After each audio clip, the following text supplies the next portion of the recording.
Thomas Paine, Thomas Paine, Thomas Paine, Sam Adams, Sam Adams, Sam Adams, Benjamin Franklin, Benjamin Franklin, Benjamin Franklin.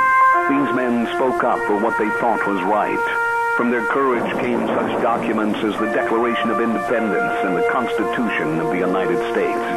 From their willingness to speak what was sometimes unpopular but right, we enjoy such liberties as freedom of speech, the right to keep and bear arms, and freedom of religion. There are those who still wish to oppress our freedoms, and there are still patriots willing to stand up and defend life, liberty, and the pursuit of happiness. Men like Zeb Bell, who honor our founding fathers and what they stood for. It's now time for Zeb at the Ranch, speaking up and defending your freedoms. Brought to you by Magic Valley Les Schwab Tire Centers and all of the other great advertisers on the program. And now, Zeb Bell. I really like these words of wisdom for today. Think about this. If you are going to achieve excellence in big things, you need to develop the habit in little matters. Excellence is not an exception, it's a prevailing attitude. Ooh, I like that one. Good morning, everybody. Here comes Kate Smith, and God bless America. Attaboy, Wheels. Good morning. We need the Pledge of Allegiance coming up. Call in, call in. Oh, good morning, everybody. Boy, did we get a little storm coming through here last night. We got about 2 inches of snow on the ground, and the power was iffy from about 3 o'clock on this morning. I'm Zeb Bell at Zeb at the Ranch with our major sponsor, your Magic Valley Les Schwab Tire Centers, all 7 locations serving you. Great, great people.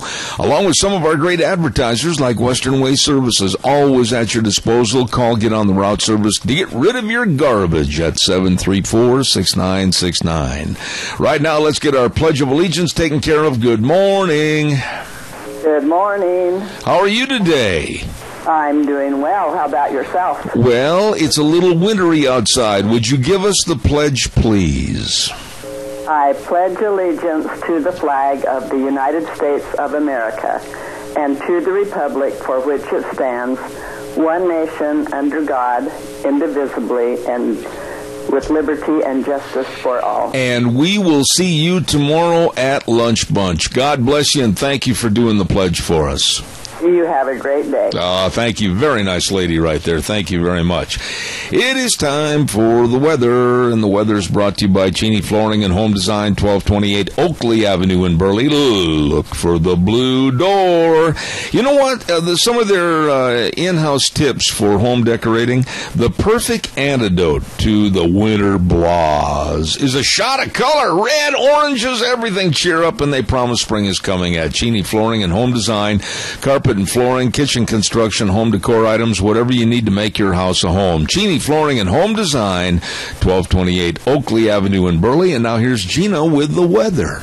Here's your weather for today as we kick off midweek. It is going to be windy, partly cloudy for today as well. Winds out of the west right around 21 miles an hour. Expect a high of 35 tonight, low of 20 tomorrow. Partly cloudy at 38 with an overnight low of 23. Mostly cloudy and 41 for Friday, and possible rain and snow showers in the forecast as we move into the weekend with a high of 38. Yesterday's high was 41 and the overnight low was 26. That's your weather for Zeb at the Ranch. Great job. Thank you, Gina. Very comprehensive weather right there. Bit my tongue. Weather, Cheney Flooring and Home Design, bringing you the weather at 1228 Oakley Avenue in Burley. Really nice folks. I've got a couple of public service announcements to make here real quick. Number one, I want to remind you one more time, the Jim Coleman home burned up in a fire a couple of weeks ago, and the American Legion Post 82 and American Legion Auxiliary Unit 82 in Eden is hosting a spaghetti dinner fundraiser for the Colemans, and it's going to be held this coming Saturday from 4 to 8 p.m. at the Snug Bar and Grill in Eden. Cost is $10 a person. Come on, be over there. And 100% of the proceeds go to the Colemans. So congratulations to everybody that would help them, please. Lost their home in a fire. Don't forget Ramsey Heating and Electric at 2600 Overland Avenue in Burley. Yeah, buddy, they can keep your little toesies warm when they hit that linoleum floor in the morning. It just makes me cringe. I tell you, there's nothing worse than having cold feet on a cold floor. Well, I'll tell you, make sure your furnace is really working efficiently. And they've got all the furnace filters there. Yep. And you can get a case of 12 and save money. Ramsey Heating and Electric, 2600 Overland Avenue in Burley, 678-0459, where they provide warm winters and cool summers. You stop in and see them today. I have a question, and I know some of you may giggle and tee-hee at me because maybe I just am not understanding this, but my wife brought this to my attention yesterday in Twin Falls. So, if you live in Twin Falls or you go to Twin Falls every day, answer this question, okay?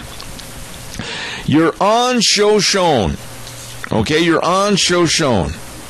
And supposedly you're heading in a northerly direction by the city park on your right-hand side.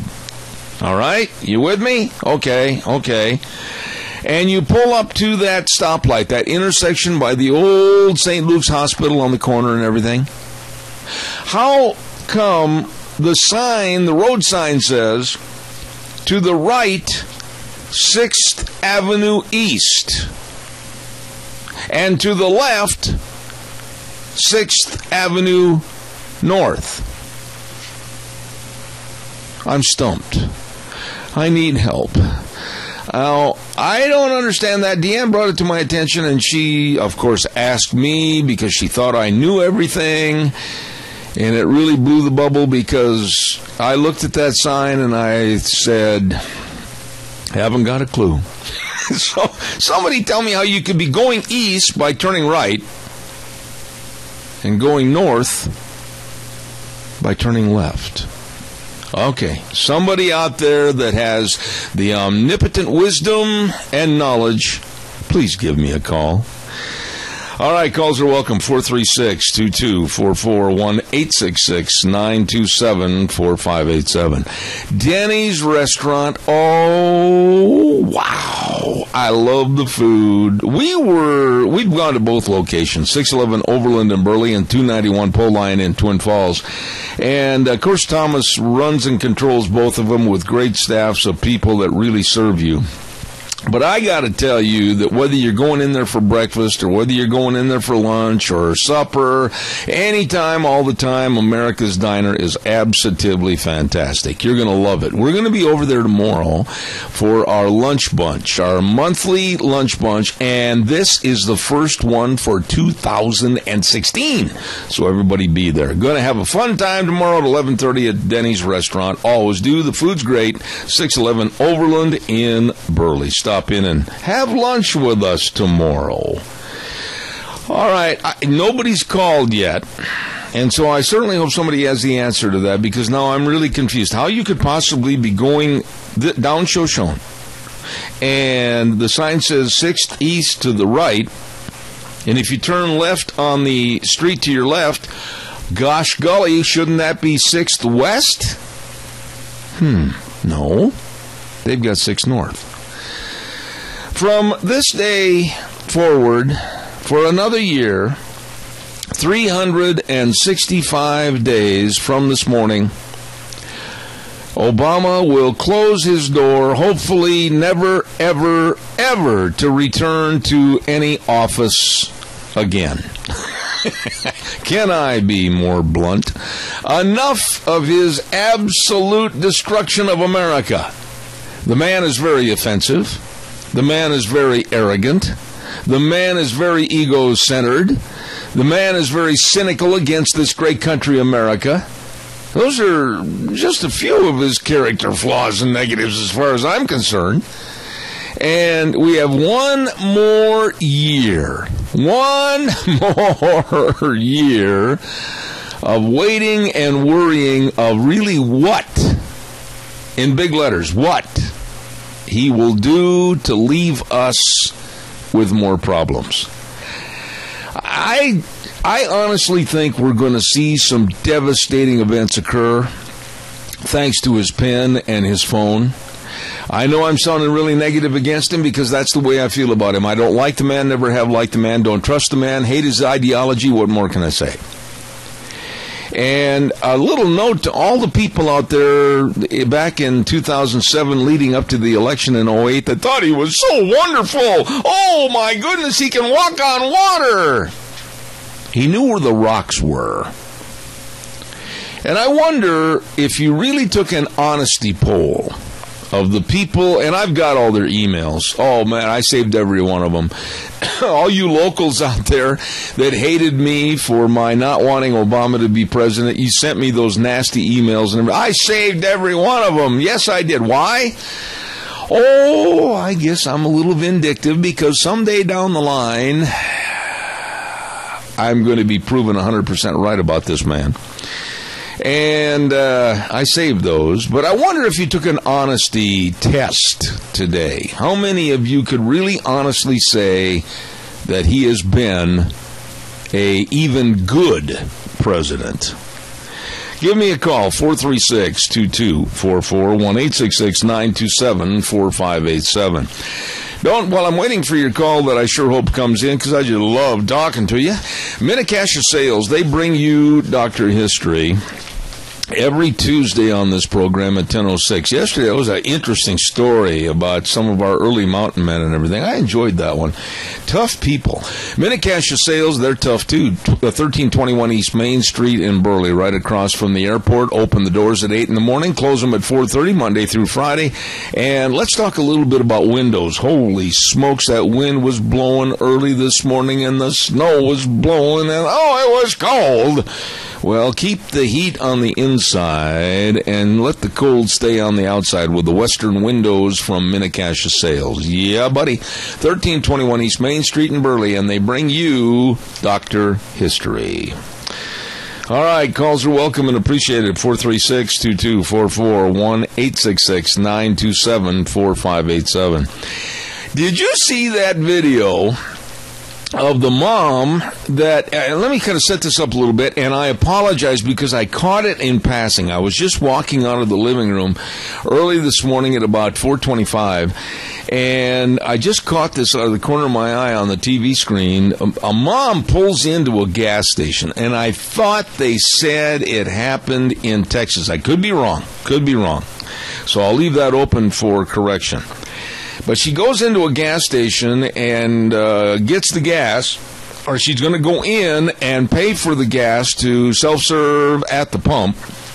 And there was two little kids in the back, according to the story I heard this morning. And she gets out and starts walking up to the attendant's office, and two carjackers that were laying in wait just literally a few feet away jumped up, and they both got in her car and tried to take off.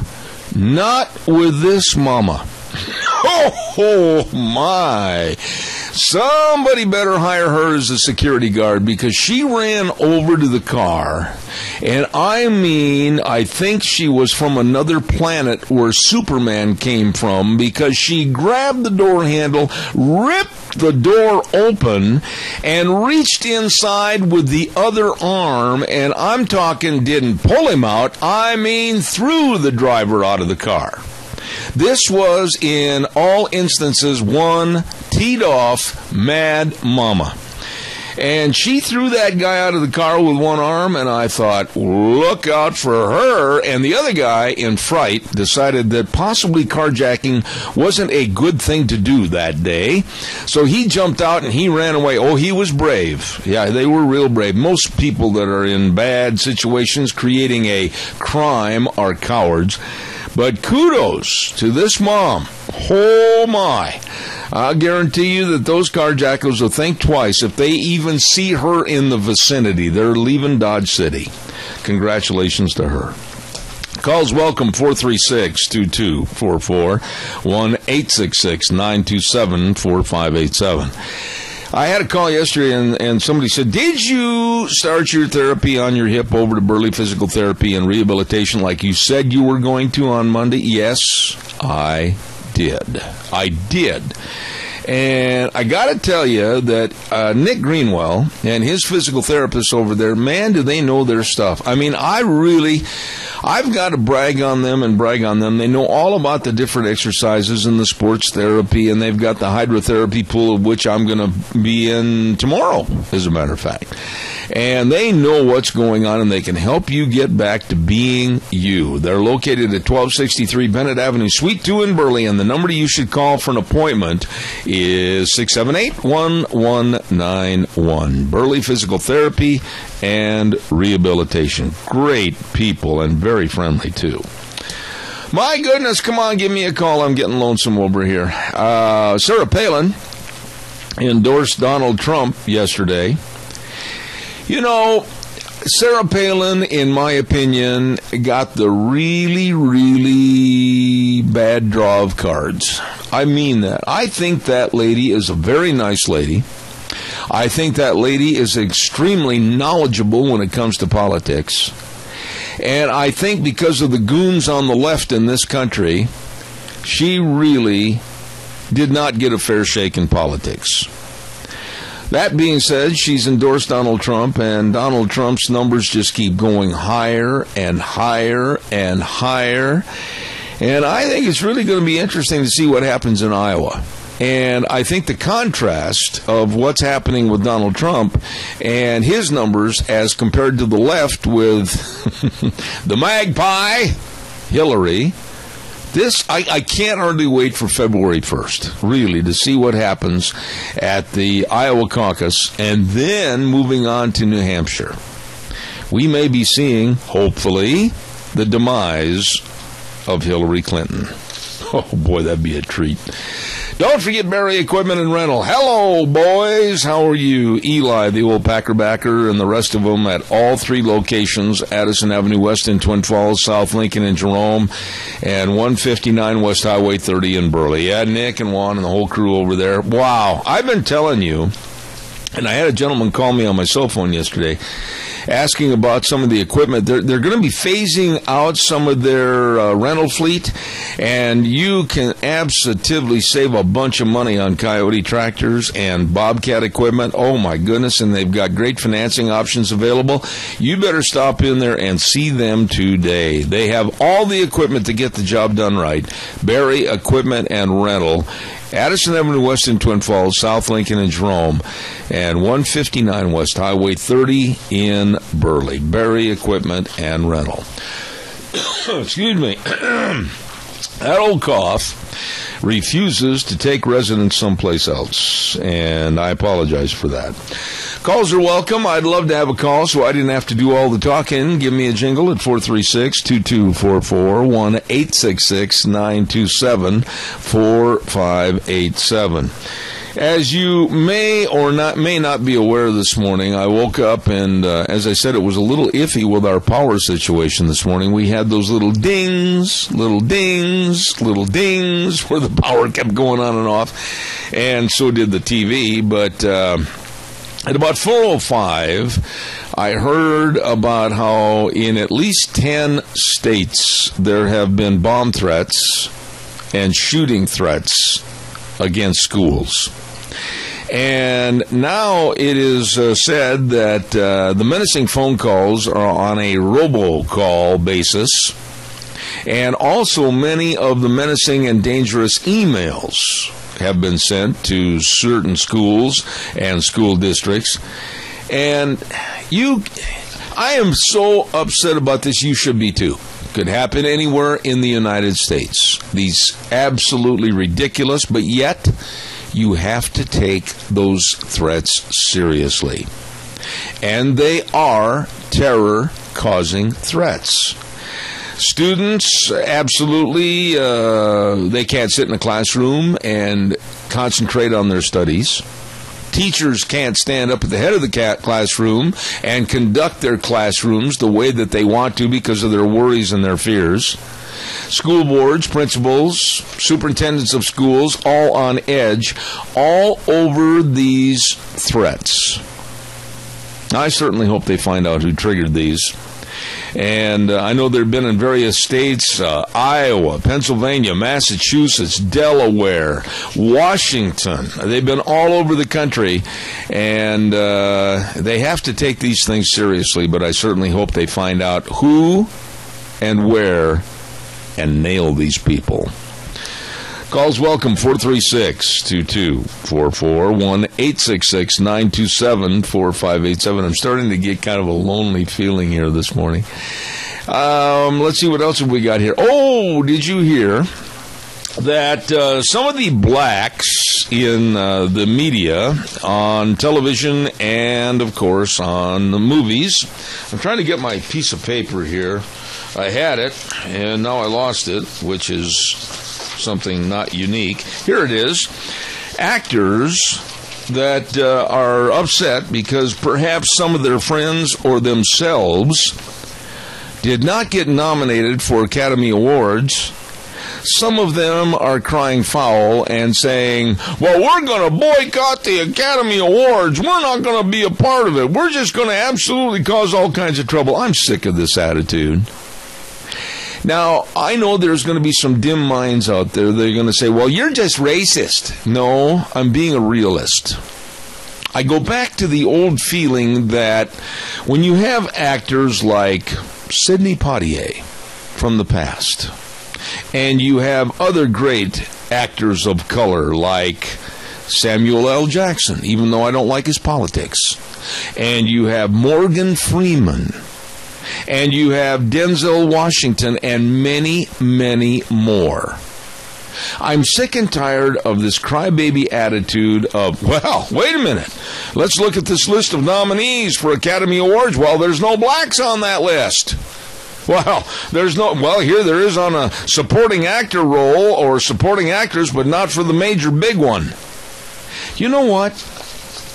They want to boycott the Oscars, and then, of course, there's the same field of thought in sports where they say, well, look at that. There's only 2 managers in Major League Baseball that are black, and there's only 4 or 5 head coaches, etc. Well, we've got to change this. We've got to get the numbers up. But they never come back and are cognizant or make it aware to you in their speech that in some cases, when a team takes the field in football, hold on, caller, let me finish my point, I'll be right there. In some cases, when teams take the field in a football game, 100% are black. And the same on the basketball court. I'm not having a lot of sympathy for disgruntled actors that are crying foul. Caller, good morning. You're on the air. They need to be better actors. Well, no, you're wrong. They need to be better people. Well, that's true, but I mean, if they want to get nominated, they need to do a better job in their profession. Whatever happened, Doug, wait a minute. Whatever happened to being recognized for your excellence instead of your color? That's what I'm getting at. Yep, but look at, too, there is a black awards deal for all black actors. Yeah. And singers. No whites are involved. Yep. No whites even get nominated. What about the Black Chamber of Commerce? Exactly. And I was watching a young lady, and she was a black young lady. She was calling it out on the carpet and saying, let's be fair about this. Yeah. I think you're talking about the same woman that I saw this morning. Yes. Yep, and she was very, very eloquent and did not parse her words. She said she's sick and tired of people of her race being such a bunch of losers and begging to have things given to them. Exactly. Yep. That was a very, very good very good interview this morning, and I was really impressed with her.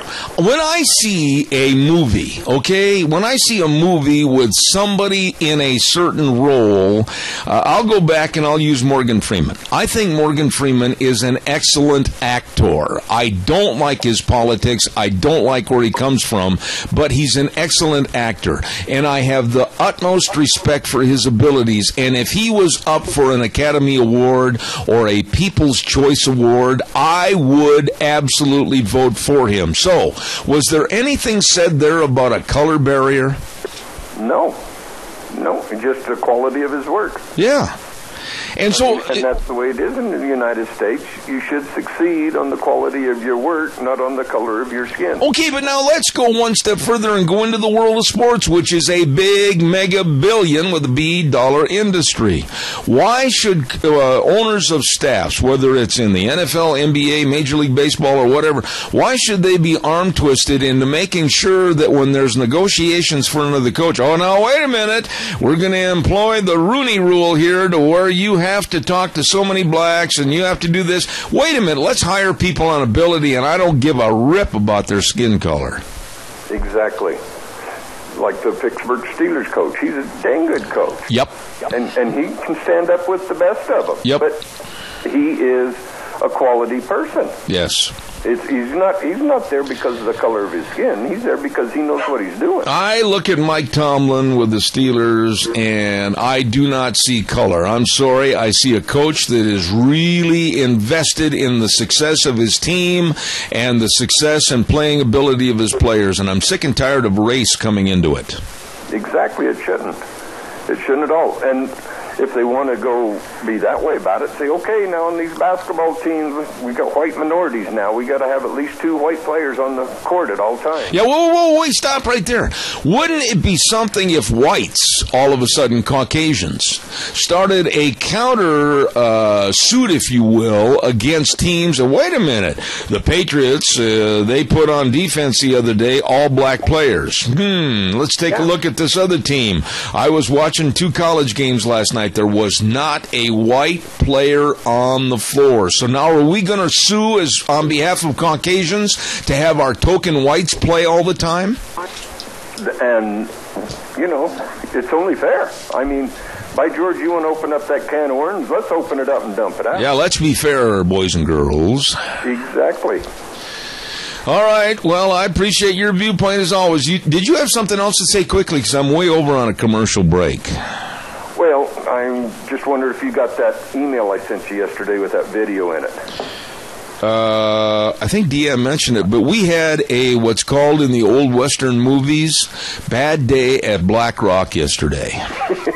You was at OK Corral. Yeah, they shot me up pretty bad yesterday, and we had a day that no matter what I did or where I went, something was looming in the background to come down on me like a fly swatter on a bug. Yeah, and I'll bet this morning if you was to go out and about anywhere, you'd be interesting to watch. Look I marked yesterday down as a day that I really honestly don't want to remember at all in the future. Anyway, when you get a chance to watch that, I will, buddy. It'll make you drop to your knees and start to pray. There you go. Hey, by the way, speaking of which, later on this morning, a very dear friend of this program, he's been on many, many times, Dr. Gerard Lamero, has written a new book called Great News for America. Don't miss that segment at 10:30 this morning. This book will get you up, get your motor running, and the oil circulating. Well, I can't wait. All right, buddy. I'll be sitting on pins and needles. Well, don't do that because you don't want to have acupuncture in your butt. All right, see you later. Bye. Take care. Hey, don't forget Mount Harrison Audiology and Hearing Aids. Oh, my goodness. You know what, Christine, if you're listening, the way I'm getting so old and forgetful, you better call me, for heaven's sakes. Hearing loss is not an age problem. It might be directly affected to some of the medications you might be taking, or maybe a health problem. You'd better get in and check it out. You don't want to say, what, Martha, what did he say all the time? No, get in there and have a hearing screen Cleaning. They're right across from the Minidoka Hospital Emergency Room, and the number to call, 312-0957. Mount Harrison Audiology and Hearing Aids, really good folks. Hey, by the way, every Monday we give away a half dozen cinnamon rolls from Sophie's Chatterbox. That is a great place to eat. 530 East Street. See, I'm drooling. And they've got Valentine's specials. Great idea. Instead of flowers, which wilt and croak and everything else, give your loved one the taste of Sophie's Chatterbox decorated cookies or bread or a basket filled with goodies. Oh, wow. It's delicious. From Sophie's Chatterbox, 530 East Street in Rupert. How about a call? 436-2244, 1-866-927-4587. You know, why is that, though? Come on, honestly, don't be a coward. Call me. Why is it that we can listen to, like, actors like Will Smith's wife, Jada Pinkett, and they cry the blues, oh, my husband, he should have had a nomination for the Academy Award. Well, we're going to boycott. Well, they don't like blacks. That's why he didn't get it. I don't believe that at all. I don't believe that at all. When someone, regardless of race, does a great job, I think we've seen it in the past, they have been awarded and rewarded up at the podium with various awards. But now to yell and scream and say, well, the selections are all against us and there's not any diversity, etc. I'm getting a little bit jaded on my thinking that, hey, how much more do you want given to you? How about earning it? And I'll go back to sports. Or you can look at network television. You can go down the list. And there are many of color that work at all the various news networks. And if you want to stay in sports, there's a lot that are dominating the sports world. And I don't hear us Caucasians turning around and saying, well, hey, wait a minute. 100% of the players on the court right now, or 100% of the players on the field are all black or whatever. Where's the fairness? Why? We're going to sit out. We're not going to honor our contract. We're going to quit. We're going to pout. I don't think they do. Give me a call. 436-2244, 1-866-927-4587. Please give me a jingle. By the way, something that was just deplorable, and it was brought to my attention yesterday, and I can't understand why. Somebody out there in education, give me a call. Well, Debbie Crisfield, if you're listening, somebody give me a call on this. But I saw a video yesterday of two girl students at an Irving, Texas school, one of which really perpetrated the fight and was absolutely in the classroom, was pummeling, beating the tar out of another classmate, right in the classroom during class. And the attacker had the other girl on the floor and just pummeling this girl in the face. And the male teacher did nothing to stop it. Nothing. Stood there. Didn't do a thing. Nor did any of the other students. They filmed it on their camera phones. Didn't do anything. Another teacher from another room had to come in and break up the fight. Have we got to the point in our society where, and I'll use this about teachers first, and I want somebody to call me and let me know, that when something as dangerous as this kind of a fight, where this girl on the bottom, on the floor, could have been seriously hurt or even killed in a classroom, have we got to the point where we are too cowardly, or we've got too many rules and regulations to get involved and help preserve people's safety? Please give me a call on that. 436-2244, 1-866-927-4587. I want to hear what you have to say about that.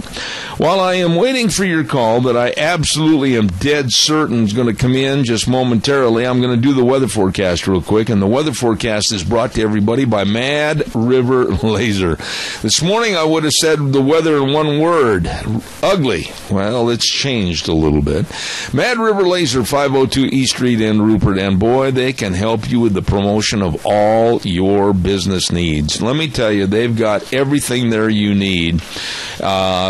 From business cards all the way up to jackets, sweaters, caps, you name it. Caller, do not hang up. I'll be right with you.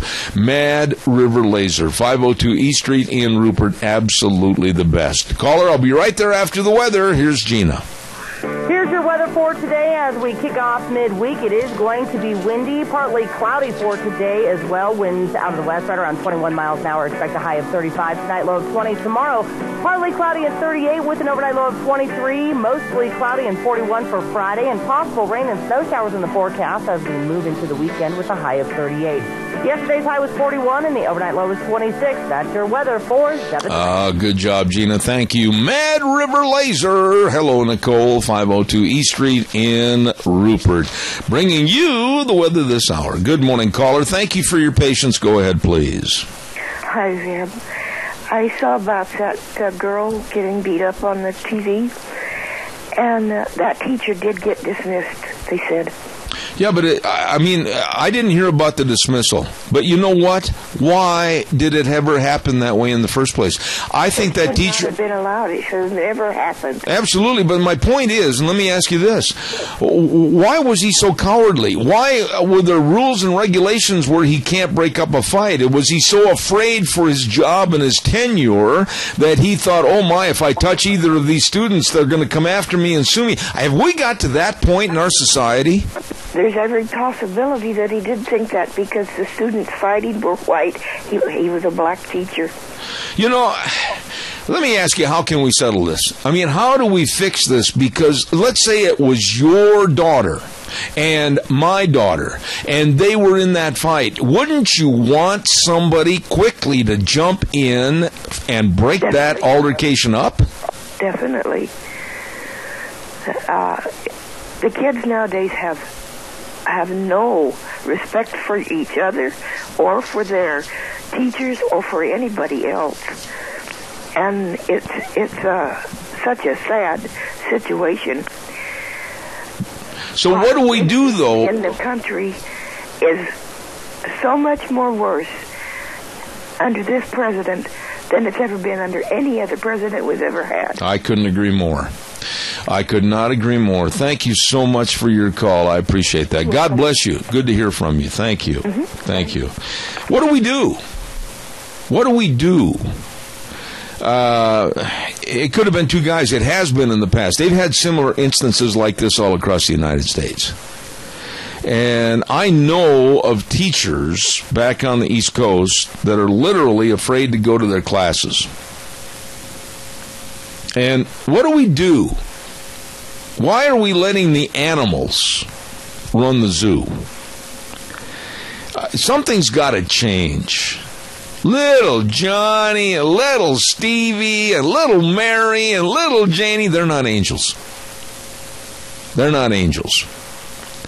And unfortunately in our society today, I can understand why education and educational people, teachers, principals, etc., are very cautious about grabbing somebody and breaking up a fight. Oh, look at little Johnny. He's got black and blue marks on his arm, and we're going to sue you and the school district and everything else. But what do? We cannot allow this absolutely Wild West attitude to prevail anymore. It's like a Dodge City Saturday night drunken brawl. It's got to stop. Somebody is going to get killed in the classroom somewhere. And teachers, I was watching that video the other day about this punk blowing cigar smoke. He had a cigar. The kid blowing cigar smoke into the teacher's face. Now, I don't know about the rest of you, but I'm thinking back to my high school career with Mr. Lansing and others that I had as teachers. And I was just trying to wonder and dream about what would happen if I, back in the 60s, I know you think I'm an old goat, and I am. But back in the 60s, if I would have said to the teacher, the heck with you, or other words, and lit up a cigar and then blew smoke in Mr. Lansing's face. I really wonder how many days in the ER I would spend, and then how many days in general care before I was released from the hospital to go back to school. He, along with Mr. Winiarski and some of the other teachers I had, would have absolutely given me a personality adjustment. And that would have been a good thing. It would have been a good thing. But we've got away from that, very unfortunately. What are your thoughts? Give me a call, 436-2244, 1-866-927-4587. Holy smokes, Chuck Thompson was our football coach back at my high school in Wisconsin. And Chuck was, he was a big boy. He was about 6'5" or 4, probably 6'4", and easily weighed in. I think they had to take him down to the local meat company and put him on the scales. He was right at 400 pounds, honestly. I doubt seriously that anybody would have thought about blowing cigar smoke in his face. Caller, good morning. You're on the air. Well, good morning, Jeff. Your little thing about ER, if I was you back then and I'd have seen you'd done something like that, it wouldn't have been the teacher that you'd have been worried about. It would have been your father. Well, yeah, but see, that's where the healing process at a hospital, I would have been safe in the hospital until I healed up and went home, and then I'd probably had another trip to the ER. My dad wouldn't have put up with that for 3 seconds. Yeah.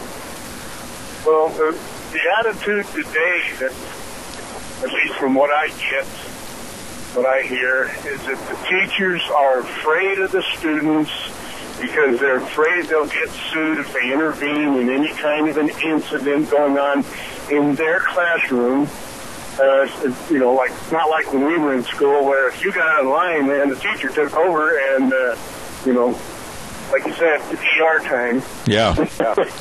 But a lot of it goes back to poor parenting, I think. It's just simply the kids are raised without discipline and guidelines to be, model citizens. I don't want to be a model citizen, but just to be a good citizen, I couldn't agree with you more. It all goes back to the home, but there again, what are we going to do? We've got parents that are raising kids today that aren't much above the level of the children's mentality themselves. That is true, especially with this Common Core thing they're teaching them. Yeah. That's got to be the stupidest thing I've ever heard, and I believe what it is, it's just a method for these liberal progressives to create a generation of stupid people, basically. I guess that kind of sums it up. Hey, listen, man, thank you for your call. God bless you. I appreciate it. Thank you. Yeah, there's something that's got to be done, but what's the answer? We all sit here and we talk about it. You get up in the morning and send your kids to school for an education. And that's another point of contention with me on the higher end of education right now with the colleges. When I went to college, and I think you too, you will agree with me on this. We went to college to get an education. What an interesting facet of learning. Get an education. I went to school to get an education. And now we're hearing that a lot of, or most of the percentages of the young millennials today, why, they're going to school to learn how to be activists for certain causes. This is ridiculous. This is ridiculous. I watched the interview of a girl the other night on TV, and I do not remember honestly what station it was on. And they asked her what she was majoring in and everything, and she was asked questions about what she does on campus. Well, I'm involved with this organization. I'm a political activist. That's not what I went to school for. I went to school to get an education. Why did we let things change? And where and when are we going to revert to horseman's terms, put a spade bit in their mouth, rank back on the reins, and say, whoa, enough is enough? And yes, they will get a little bit of a sore jaw. When are we going to do that? It's almost too late. Oh, boy. Anyhow, calls are welcome, 436-2244, 1-866-927-4587. Do you ever realize that when you say things like this, the left, they cringe? Oh, no, not my little baby. Why, he and she are perfect in every way. Yeah, right. Don't forget your Magic Valley Les Schwab Tire Centers. All the traction tires. Yeah, just look outside. I mean, hey, man, there it is. More snow, more muck, more ice. Oh, yeah, here we go. They've got all the studded tires. They got the tire chains. They got it all. And by the way, too, they got some great buys right now on all-season design tires like the Ultra Z900, up to a 80,000-mile warranty. You better check that tire out today at your Magic Valley Les Schwab Tire Centers. Along with all the other services like the best in brake service, front end alignments. You don't want to be going north and headed south. Shocks and struts and all the batteries, everything at all 7 locations. Lane and Rupert, Dave on Blue Lakes and Twin, Mike and Buell, Mike and Jerome, the Twist family in Paul, John on Poline in Twin Falls, and Randy on Overland in Burley, your Magic Valley Les Schwab Tire Centers. You stop in and see them today. Your turn. Come on, give me a call, 436-2244, 1-866-927-4587. I'm going to throw this question out again because I don't understand this. And I'd like somebody to give me an education on road signs, street signs, like in Twin Falls. Anybody that's listening in Twin Falls right now, call me and explain this to me. How can you be going down Shoshone Street and going on Shoshone? The City Park is on your right-hand side, to make this so you understand which way I'm going. City Park is on your right-hand side.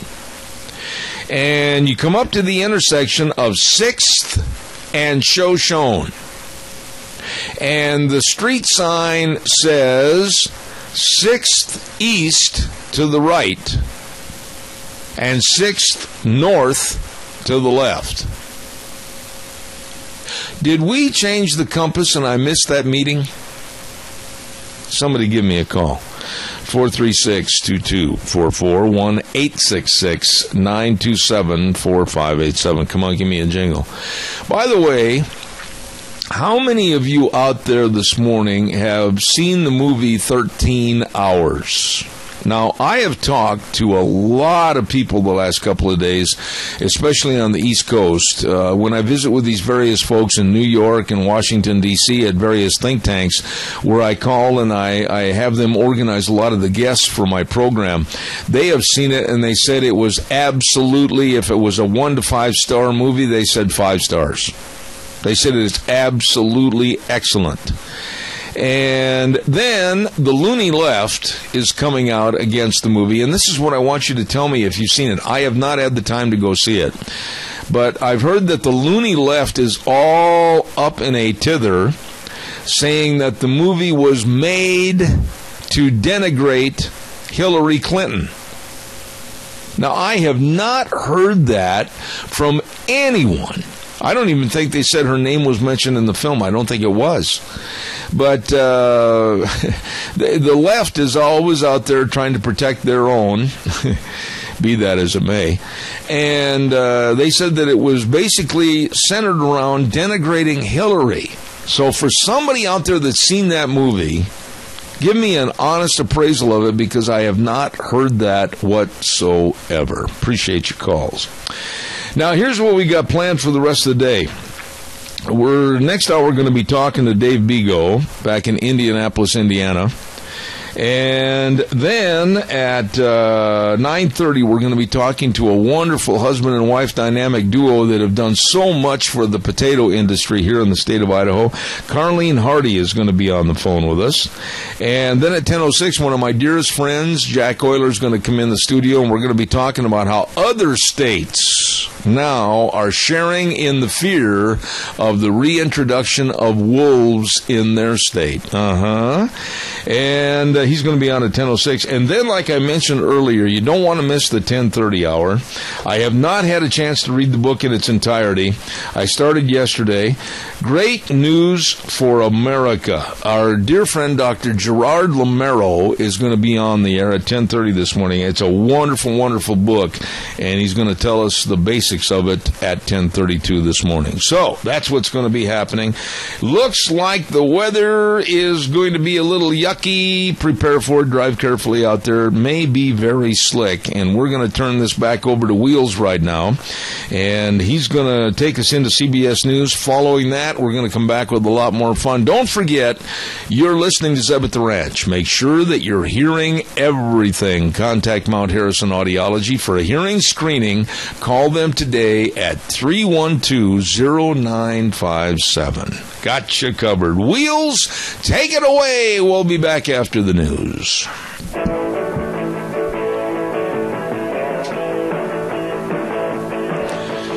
Oh my.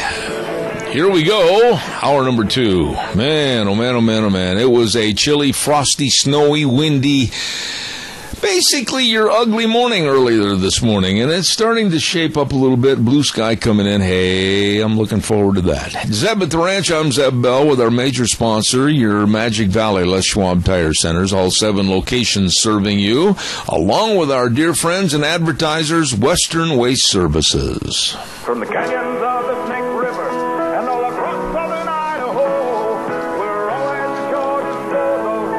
Western Waste Services, we care about our community, our resources, and this great land. Western Waste Services is lending a hand, always at your disposal.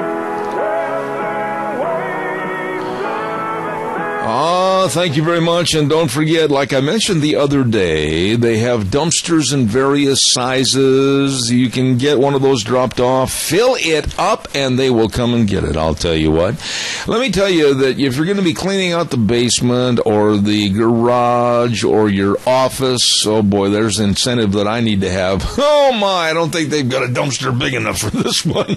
Anyway, you be sure and get a hold of them. Locally owned and operated Western Waste Services with the garbage route service and all the other services. They are always at your disposal. 734-6969 Western Waste Services. By the way, every morning we start the program off with a weather forecast brought to you by Cheney Flooring and Home Design, 1228 Oakley Avenue in Burley. Look for the blue door. All your carpet and flooring, kitchen construction, home decor items right there at Cheney Flooring and Home Design in Burley. By the way, too, it's just absolutely devastating what takes place after the passing of a loved one. The family they just kind of stand there and they don't know what to do, how to dot all the I's and cross all the T's. It happens to everyone. And I heartily suggest you get a hold of Joel Heward at Hanson Mortuary for pre-planning information. Please, very important. Hanson Mortuary at 710 6th Street in Rupert. The number to call, 436-5636. Joel, his staff, his family, there to serve you with the highest ethical standards with unquestioned integrity. They really care. Hanson Mortuary, 710 6th Street in Rupert, number 436-5636. Well. Let's go to the phone line right now, and here he comes across the river and through the woods on his sleigh. Here's Mr. Dave Bigo. Good morning, David. Is David there?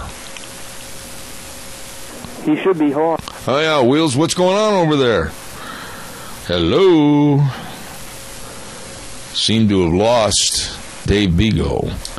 And what happened to him? Traffic-wise this morning. Hello, Dave, are you there? I can hear you now.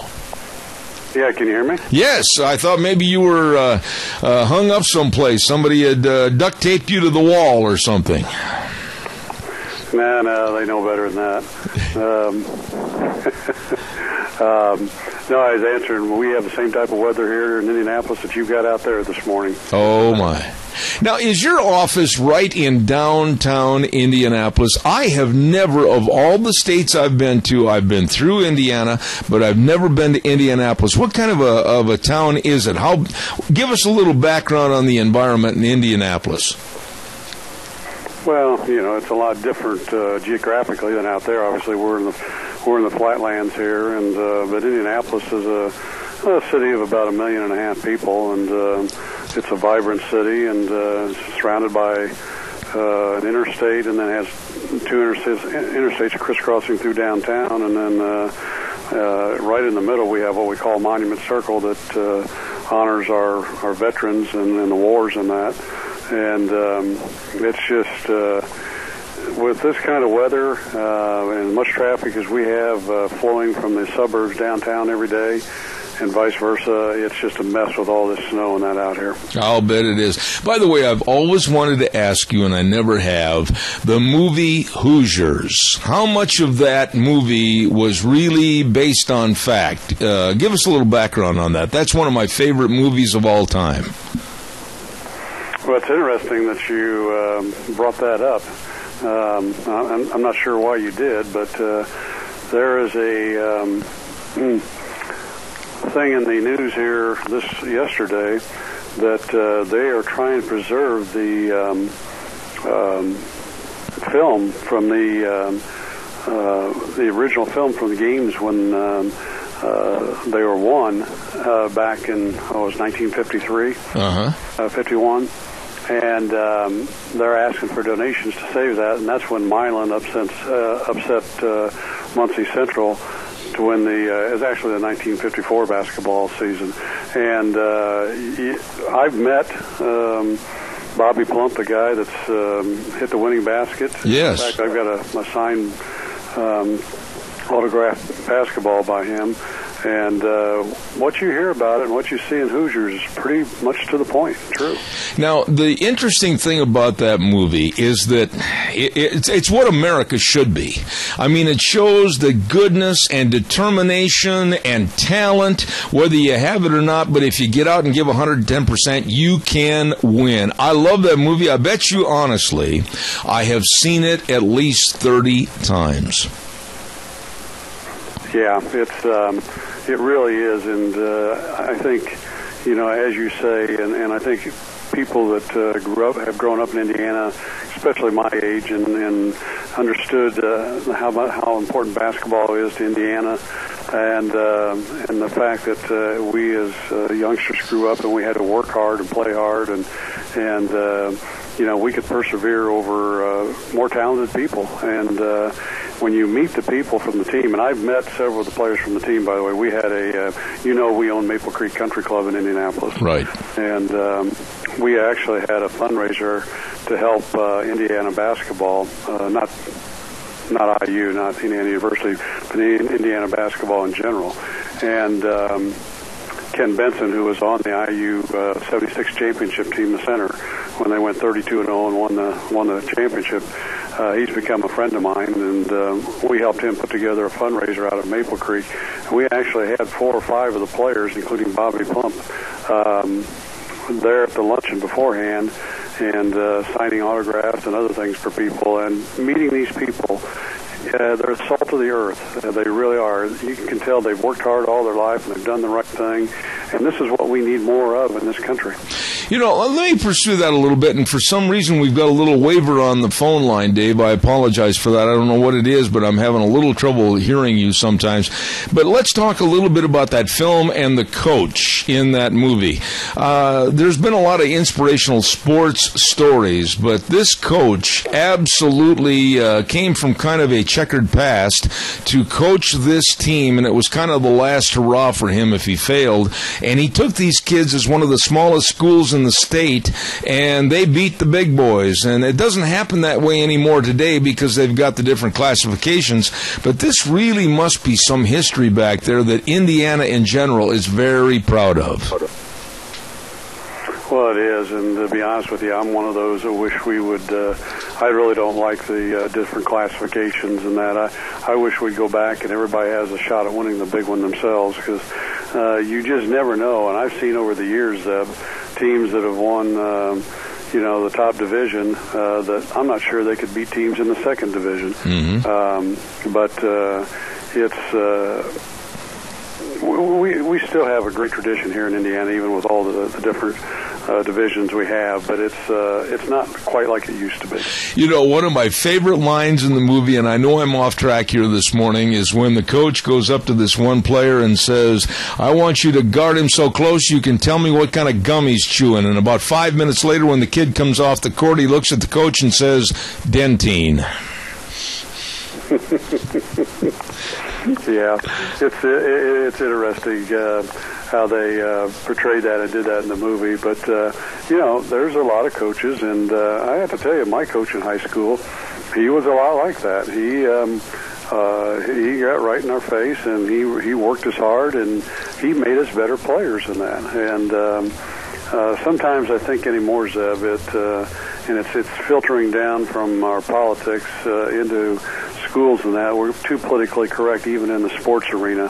And, we need kids to get out there and work hard and not be afraid to play their best and go after the other team and beat them. Absolutely. I see a little bit of that politically correct starting to seep in, which bothers me. Absolutely. I couldn't agree with you more. Let me change the course of our conversation a little bit, and I've received quite a few calls over the last couple of weeks from some of my dear friends back on the East Coast in Washington and New York, etc. And I guess the shock and awe value is over. And now realism is setting into the minds of not only the left, but also to the established Republican leadership. Trump is for real. How would you respond to that? Well, I think he is. And I don't know if you watched the speech last night with... what's her name from? Sarah Palin. Sarah Palin.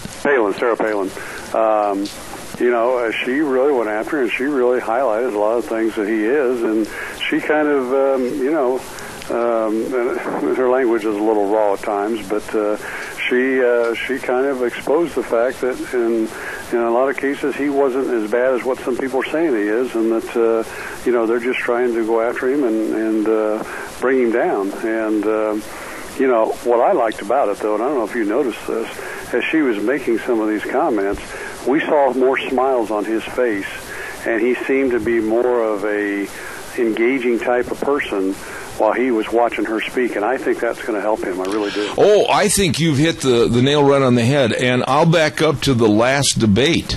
I think somebody warned Trump about rolling his eyes to the ceiling or scowling all the time, and I thought we saw a more mellow, a more listening type personality, and yet when he made that remark back to Cruz about the great people in New York that overcame the World Trade Center, and he talked in very subdued tones, he absolutely destroyed Ted Cruz. Yeah, he did, and that's what you have to do. As I mentioned on your show before, when I fought the SEIU, I was put in positions like that, and I had to make sure that I came across professional, and I didn't really go after and attack people, but I exposed them, and I did it in a nice way, and I would smile at them while I'm talking to them.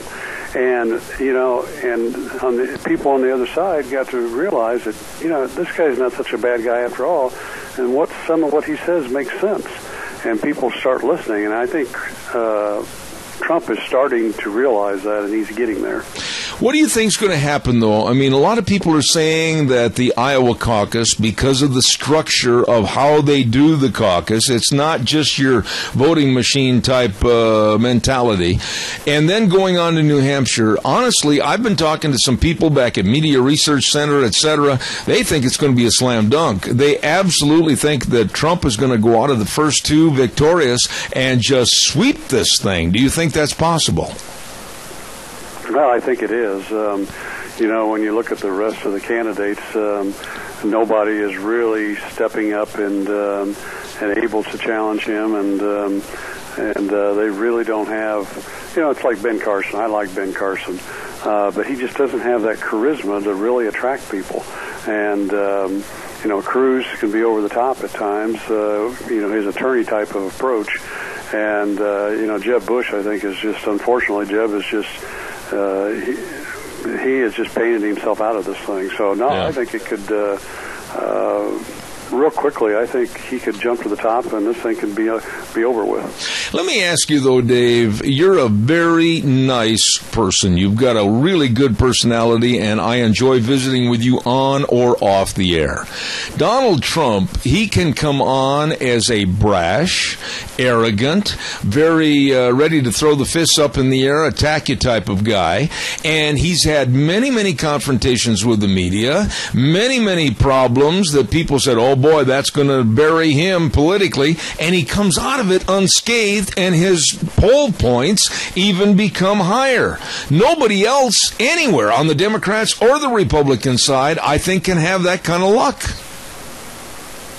No, I don't either, but I do believe he's going to have to polish the act up a little bit, and I wish I could meet him. I wish he would come through Indiana. I've been trying to find ways to get in front of him and talk to him because, again, I'm not a Trump, but, I've gone through and I've fought the people that he's going to fight, and he's going to get it from the left, the union bosses and some of the real radicals there are going to really come after him if he's the candidate, and he's going to have to learn to handle it and move through it with a different type of, attitude and means of getting these people put in their place and doing it without attacking them. Have you ever in your life, as a businessman, entrepreneur, author, etc., ever seen three more ragtag candidates than what are representing supposedly the Democratic Party?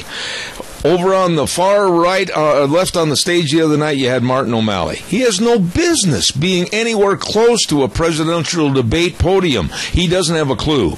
Over on the far right of the stage, even though he's so far left, I can't believe it, is socialist, an avowed socialist Bernie Sanders that absolutely would have policies if he ever was president that would destroy America and the fabric of our Constitution. And in the middle, you've got a person that could be up possibly on so many indictments, she'll be in a 12-by-12 cell for the rest of her life. What kind of a mess is this with the Democratic Party? Well, I think it's kind of sad, Zeb, because, I know a lot of people. In fact, I was in a meeting at 7:30 this morning, a group of businesses and people and politicians that we're trying to revitalize the far east side of Indianapolis, and which used to be very vibrant side. We used to have Westinghouse and Ford and Chrysler and all those kind of plants, and they're all gone. And a lot of it because of the unions. And we need to try and bring that type of business back to the east side of Indianapolis and other businesses. But my point is, in talking to these people, and a lot of them were Democrats and there's Republicans and that, I find sitting down and talking to the Democratic people that if you approach it the right way, these people really understand and get it. And one particular guy, he's a black gentleman I talked to today, when we started talking about the politics of the left and where it's going, you could just kind of see his eyes roll. He says, I'm just not there with that. And I think what I'm trying to say is I think the Democratic Party at the top has lost its way, and the mainstream Democrats are just sitting back, and they're not challenging their Democratic Party to do the right things so that they can get some good candidates instead of the ones they have. But are you saying, though, that the platform for the Democrats has gone so far left with the abortion issues, Planned Parenthood, gay and lesbian and transgender issues, the gimme mentality instead of you working and earning it? Have they gone so far to the left on their platform that it can never be straightened out? Well, I don't know, Zeb, and that's what I was kind of referring to is, their politics and the things that they stand for is the very far left radical part that's taken over the party. And I think you've got some good candidates, some people in there, but I think it's just the same as on the Republican side.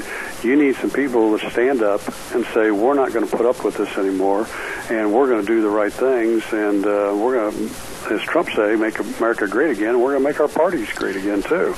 And but we got to have people stand up and challenge this, because we've got a situation in this administration and potential future Democratic administrations that they want to fundamentally change this country into a socialistic, communistic country.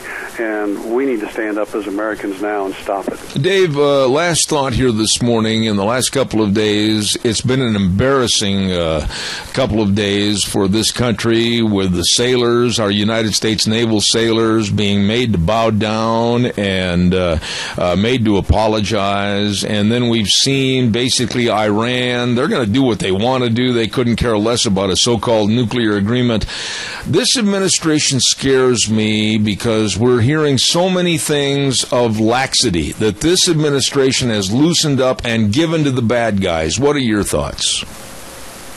Well, Zeb, I've written about this, and I've talked about it, is that I think fundamentally this president, this was part of his plan all along.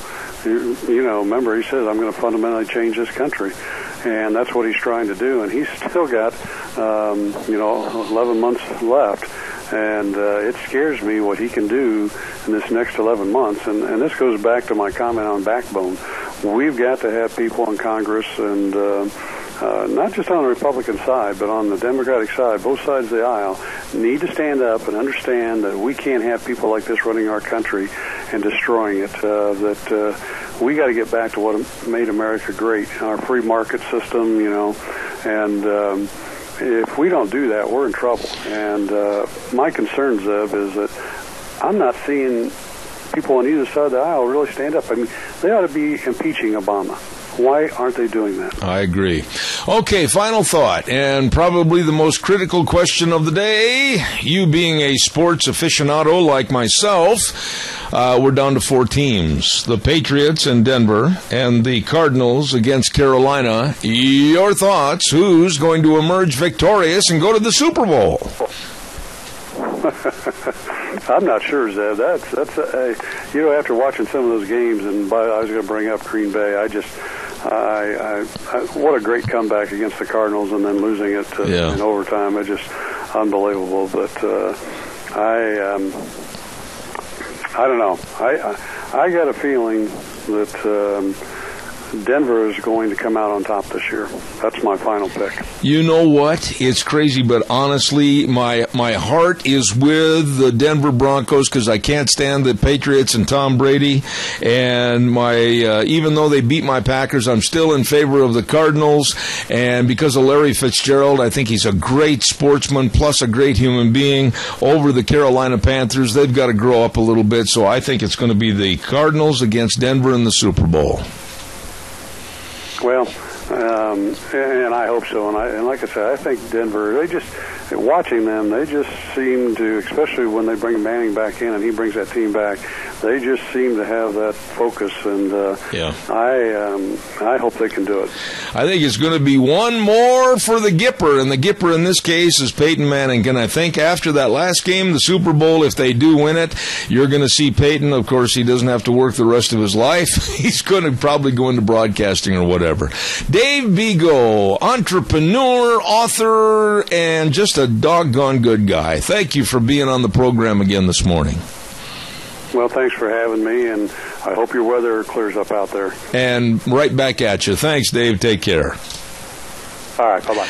Dave Vigo, he's been on this program for a long time, and I really respect his opinion, and a great businessman. I just absolutely have the world of respect for what he has done. Oh, my, let's take a look at what's going on over at Let's Ride. Let's Ride. Yeah, let's do. I'll tell you what, that's where the fun is sold. You know what? Now would be a great time to get in there and line up some four-wheelers for this next spring. I'm serious, man. I'm telling you, that's a great way to enjoy the outdoors, and with your friends and your neighbors, maybe form a little club or whatever. Oh, yes! Our public lands, and they're beckoning for you. That's right. You get up there and enjoy. They got all the four-wheelers. I mean, you open the showroom door over at Let's Ride. Holy buckets, you wonder how in the world they got so much stuff in there. Along with all the accessories and a great service department, you better stop over there today. Let's Ride, 270 Highway 24 between Rupert and the World, where the fun is sold. Really nice people. By the way, too, you're over in that area, you need to call and make an appointment to make sure you're protected. Don't let that cold chill go up your back some night when you're watching TV going, ooh, I forgot to check on the life insurance, the health insurance, the retirement planning, and the employee benefits. Oh, my, you better call Cameron and Siemens Insurance today. 436-4424. Very, very dedicated and responsive to your needs. They know. Cameron and Siemens Insurance, Highway 24 in Rupert, 436-4424. You give them a call today. Real quick, public service announcement is laying on the floor, and I have to pick it up. Stand by for these 3 seconds of dead air. I have it in 2.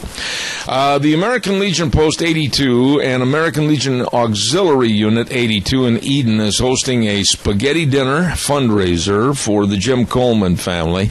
They lost their house in a fire a couple of weeks ago, and it's going to be held this coming Saturday, the 23rd, from 4 to 8 p.m. at the Snug Bar and Grill in Eden. And the cost is $10 per person, with 100% proceeds going to the Colemans. And then they're going to also have a silent auction and live music starting at 7 p.m. with Gina Jones. So don't forget that coming up this next Saturday. I am honored this morning to have some dear friends on the phone with me, and I really, really respect them for what they have done for agriculture and specifically the potato industry. And I'd like to say good morning to, and I believe Carlene's on the phone with us. Carlene Hardy, how are you? I am doing great. How are you, Deb? Not too bad. You and your husband, Randy, have done so much for the potato industry and farming. I salute you for all your efforts. By the way, you're at a special meeting right now this morning as we speak, are you not? Yes, we are up at the potato conference. I'm not sure Randy's going to get back out here, but if he had to go in and check on the meetings, we've been on some pretty slick roads getting up here all the way, the complete drive coming out of Oakley and on over to the freeway. So it's been interesting. Well, 5 minutes is about it. Well, God bless you, and I hope you made it well. Anyway, the potato conference, what is it that you're at, and what do they hope to achieve? This is a yearly conference that is held at up in the Holt Arena is the farm show, and they have shuttles going over to the Student Union building where we're set up with classes.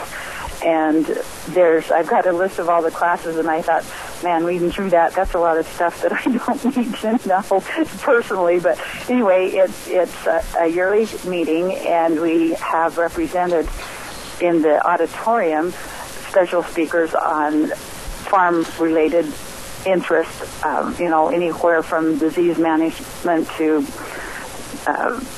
websites that you can go on to. They talk about zebra chip updates, all those fun farm things. Now, with these conferences, I mean, what do they hope to achieve? I mean, is the potato getting the respect again that it always should have had? And then the Obama administration, I felt, did a lot to denigrate it. What's going on in that regard?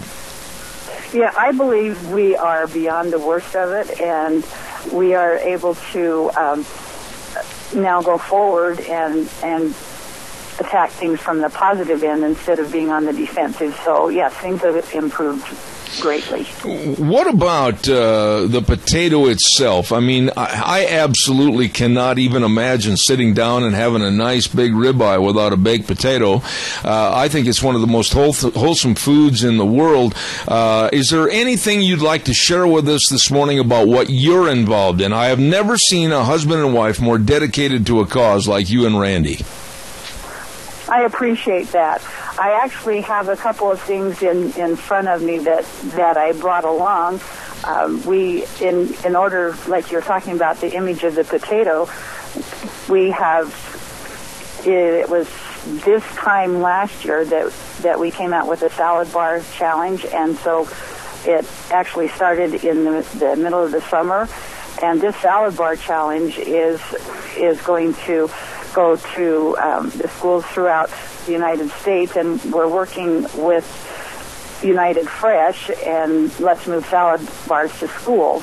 And the exciting thing about the USPB being involved in this program is that the United Fresh hasn't been very friendly to the potato in the past years because they don't recognize it as an actual vegetable. They don't, it's United Fresh Fruits and Vegetables, and we're just a start, And in the last couple of years working with them, we have now found a place on their board, and it's changed. When we were able to change the image of the potato, working against the Obama administration and all of the problems that you're aware of, that you worked through us. That was a long go. Like, it lasted for about 6 years from the beginning to the end, trying to get potatoes back in the schools and in the work programs, etc.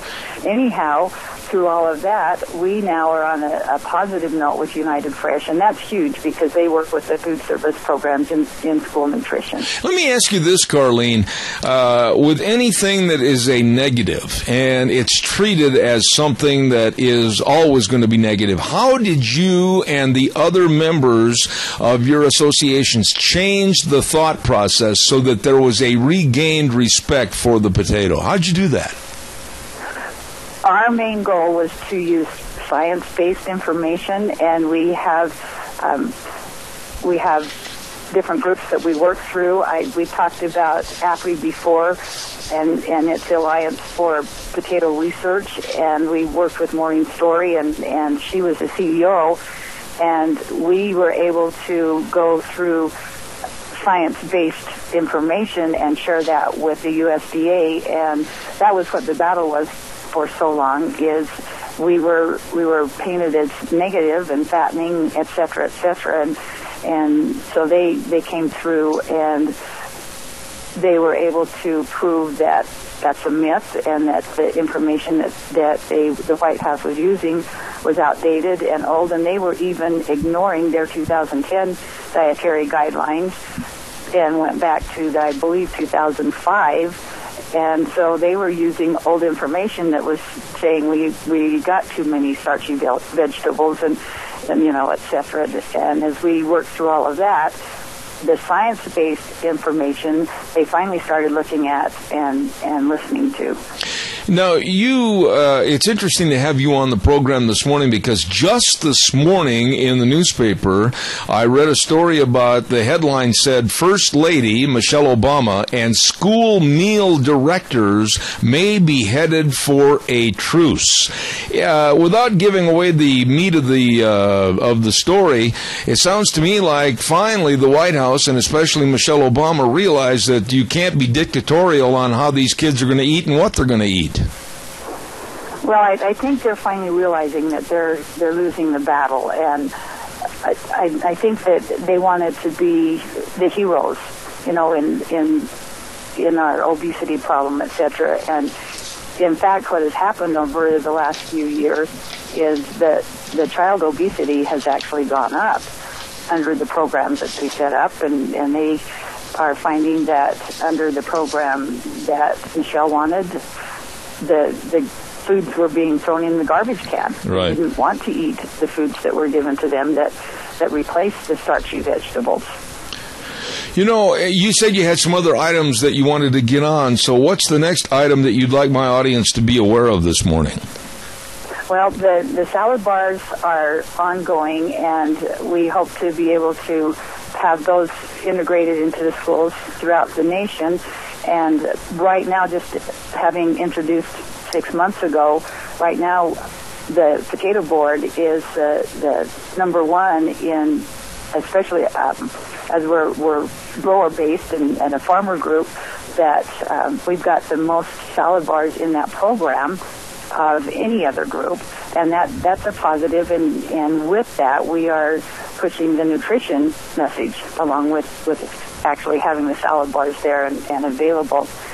Also, what is exciting that was just launched last week to everyone else, we've known about it for about a year, is under the headline of Spud Nation, and we have introduced the first food truck that's owned by farmers, and we're hoping to inspire consumers Field to Fork potato adventure. But the biggest thing is the advanced opportunities that we have with this food truck. It is just amazing, and if you are interested in some of those specs, those things that are going to be available, the food truck actually is only the cost of what a billboard in Denver, Colorado would be for 1 year. Wow. And this is our banner, and it's going to have the capability of moving around and coming to the people. And the food trucks in the last 2 years have increased their sales 200%. And so we have one that will be based in Denver, and it will be fully launched on the 1st of March. And we have a smaller one in D.C. that USDA, listen to this, USDA requested that we park it outside their building. That will launch in May. And, you know, they're the ones that we've been having so many problems with the guidelines. They have been trying to come into line with what's actually the truth now instead of what they were getting from the administration. And when they requested that we have that first DC food truck in front of their building, we just thought, whoa. Anyway, it's really interesting, and the exciting part about this, it's not just a food truck. There's recipes to share, and it's equipped with video, audio, flat panel, LCD screens, etc. There's a drop-down patio that they will educate, hand out flyers and educate kids at schools or go into the state fairs, etc. So this truck is loaded. It is pretty amazing. And you can go. Oh, go ahead. No, I was just going to say, it sounds to me like we better get some more programs on this and get some TV action on it and let people really know what's going on. Yes, and it does have a website, and the website is up, but it is not fully launched right now. In fact, what they have on the website, you will see I'm trying to find those particulars on this. I'm sorry.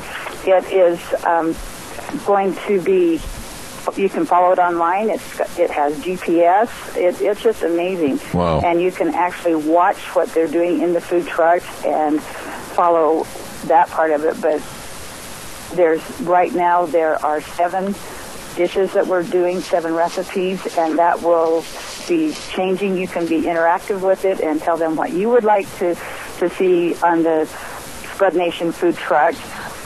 And when you go online to uspotatoes.com, you'll be able to find all of the programs that the USPB has, and this will also be included. The salad bar is up on the site right now, and the Spud Nation will be soon. Let me ask you this, Carlene. You made a comment a little bit ago that I wanted to follow up on. when we were talking about Mama Obama's lunch programs at the schools and how strict they were with their supposed dietary guidelines, and you said that actually obesity levels went up. I want you to expand on that a little bit, because I absolutely think you need two things. Number one, you need a good school lunch program that's going to satisfy the hunger needs and the nutrition needs of students so that they can spend the rest of the day in the classroom and afterwards on the basketball court or the football field and not be starving to death. And I think with the exercise combined with nutrition, you are not going to increase obesity. That's my simplified thought. Well, and that's what they're finding out the hard way. You know, we had no choice but to follow the guidelines that were put out there. And over the past 5 years, I believe they put out new guidelines every 5 years. And over the past 5 years, it's just completely backfired on them and what they thought it was going to do. I found that website for the food truck. It's spudnation.com, and it has a dash between Spud and Nation. And that's where you'll find more about the truck. And it's interactive, and it has all of the nutrition information, etc. And you can actually watch and listen to the chef on the Spud truck while he is cooking. But back to the school nutrition, I feel that we're finally going in the right direction with this last omnibus that came through. There was nothing negative about the potato in the food programs, and it's amazing. It just really is the turn that has been made. And these children have to have that nutrition in order for them to, like you said, go through the school day. They learn better. They are more attentive, less of a problem for the teachers, and the activities after school that it has to cover, you know, carry them on through to their evening meal. Right. And that was not happening. That just was not happening under the skimpy food sources that they were given. And literally a lot of it, like in some places they said up to 95% food waste. Wow. In lunchrooms. How sad is that? Let me ask you one final thought here this morning. You and your husband and family have been involved in agriculture, and you've done so much to give back to agriculture. But on this program, I've always supported American agriculture, and I've been a little bit more than miffed as to what's happening with this administration and, to be fair, previous administrations in basically giving allowances for foreign goods and services through food to come in from other countries, and I think hurt our producers at home. Is that being looked at and hopefully going to be rectified? What's the status on that right now? You know, that's a difficult question to answer because I'm sure you're aware of TPP, and right. It's been approved in the Trans-Pacific Partnership. It's been approved in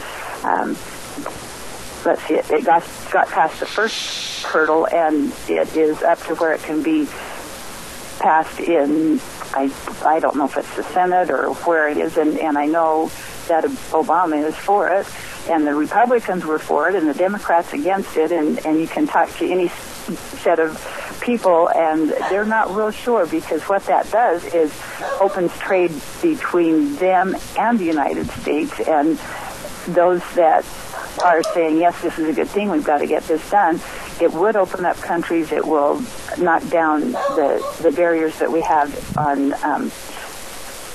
getting into their countries. We at the same time, you know, it's a two-way street. So, right. And I don't have a good answer. I think there's pros and cons, and I'm just not sure where it's going to go. And I don't think anyone is sure until it is put into effect. Absolutely. That's kind of scary. Yeah. Listen, please come back on the program more often. I just really enjoy you and Randy coming on the show and talking about this. And tell Randy I wish him the best. And I can't wait to visit with you again. You do a great job. Carlene Hardy, God bless. And please drive with care coming home. Thank you so much, and I hope it's all melted off when we go. Randy did stick his head in for a second and said, sorry, I've got to go back. So, okay. Sorry you missed him. All right. Carlene, thanks so much. God bless. Thank you. Bye-bye. Thank you. One of the really, really nice couples in agriculture, Randy and Carlene Hardy, and I have so much respect for them, and I had a chance to visit with their association and be a keynote speaker a couple of years ago up in Sun Valley, and I really appreciate all their efforts. Caller, good morning, real quick, and then I'll do the weather forecast. Go ahead, you're on the air. Good morning, Zed. This is Keith reporting from Las Vegas, Nevada. Yes, sir.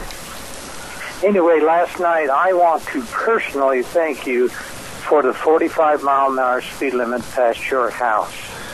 Last night, my daughter and her husband were coming back from Twin Falls down the old road, and because of that 45-mile-an-hour speed limit, they had to slow down, and 2 deer passed in front of them. Yep. One of them broke his headlight, and that's all the damage there was. Wow. If it had been 60 or 65, it could have been very tragic.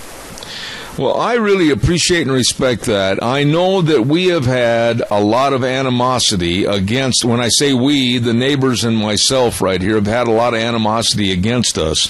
But I'll tell you what, the road is an extremely dangerous road with that real big dip down on the creek, and then on the other end going up towards the store and towards the Mormon church. It's just absolutely too dangerous, and yet with even a double yellow line on the road, these nincompoops that have driver's licenses will pull out and pass people going sometimes 65, 75, and some of the police have even mentioned to me that they've had clockings of 80 miles an hour in that stretch. I don't know where their brains are, but they're not where they should be. Well, my daughter would give you a testimony on what she thinks about it. So you got one person on your side, and then, of course, I'm in favor of it because I know the congestion it can be, especially on a Sunday. Yeah. Yeah, and so, kudos to you for sticking up for what you think is right, and well, I appreciate that, Keith. I really do appreciate that. God bless you. I hate to be rude to you because I'd like to visit with you some more, but I got to get a weather forecast in here, and I want to extend to you and Nancy the very best. God bless you. Thank you so much. Okay. All right. Bye-bye. Take care. Thank you. Nice people right there. I appreciate them. Oh, my goodness. I got to get the weather on in here. And it's brought to you by Mountain Transmissions. And they can fix all makes and models, cars, trucks, RVs, motorhomes. Oh, yeah. Just turn Rick loose. He can fix it. Repairs, rebuilds. You better believe it. And they got a transmission tune-up special that is just $89.95. You'd better check it out before the big driving time coming up in the spring and the summer. 504 East Main in Burley. The address for Mountain Transmissions. Number to call, 678-9110. And now here's Gina with the weather. Here's your weather for today as we kick off midweek. It is going to be windy, partly cloudy for today as well. Winds out of the west right around 21 miles an hour. Expect a high of 35 tonight, low of 20 tomorrow. Partly cloudy at 38 with an overnight low of 23. Mostly cloudy and 41 for Friday, and possible rain and snow showers in the forecast as we move into the weekend with a high of 38. Yesterday's high was 41 and the overnight low was 26. That's your weather for 7th Ranch. Oh, thank you very much, Gina. I appreciate that. And brought to you by this hour, Mountain Transmissions. All the weather right here on 7th Ranch. We appreciate Rick and Mountain Transmissions. You stop in, got a little problem, won't go to reverse, or it won't go back into drive. You better get in there. And the number is 678-9110. They're located at 504 East Main in Burley, Mountain Transmissions. Do you like snakes? I can't stand snakes.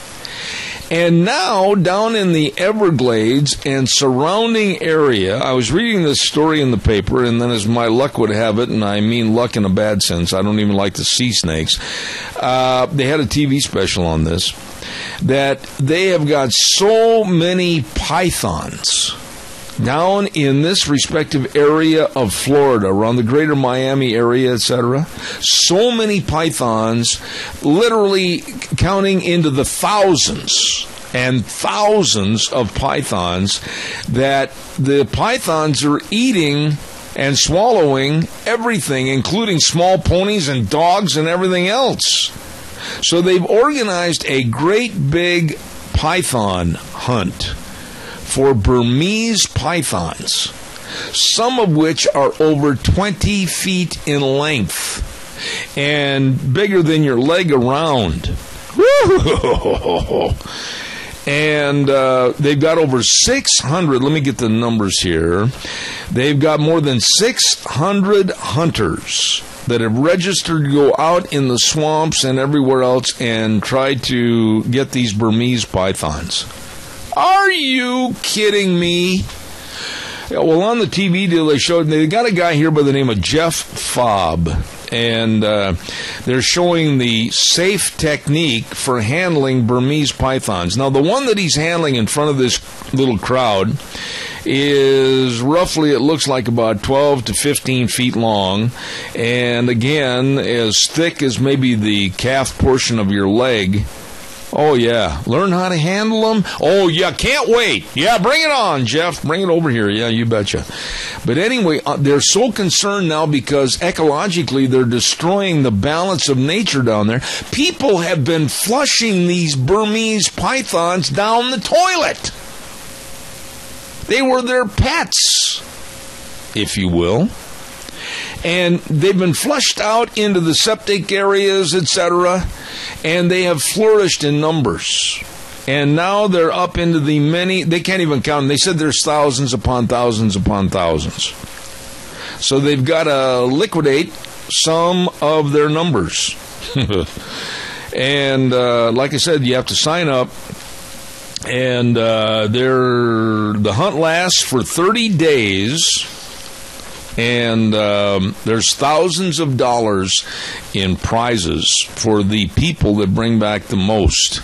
These are big snakes. I have no idea how much they weigh. I mean, you're looking at a snake maybe 15 to 20 feet long. Oh, man, give you the woolies. 15 to 20 feet long, and they can swallow a small pony. And they're going to go out and have a hunt for them. Okay.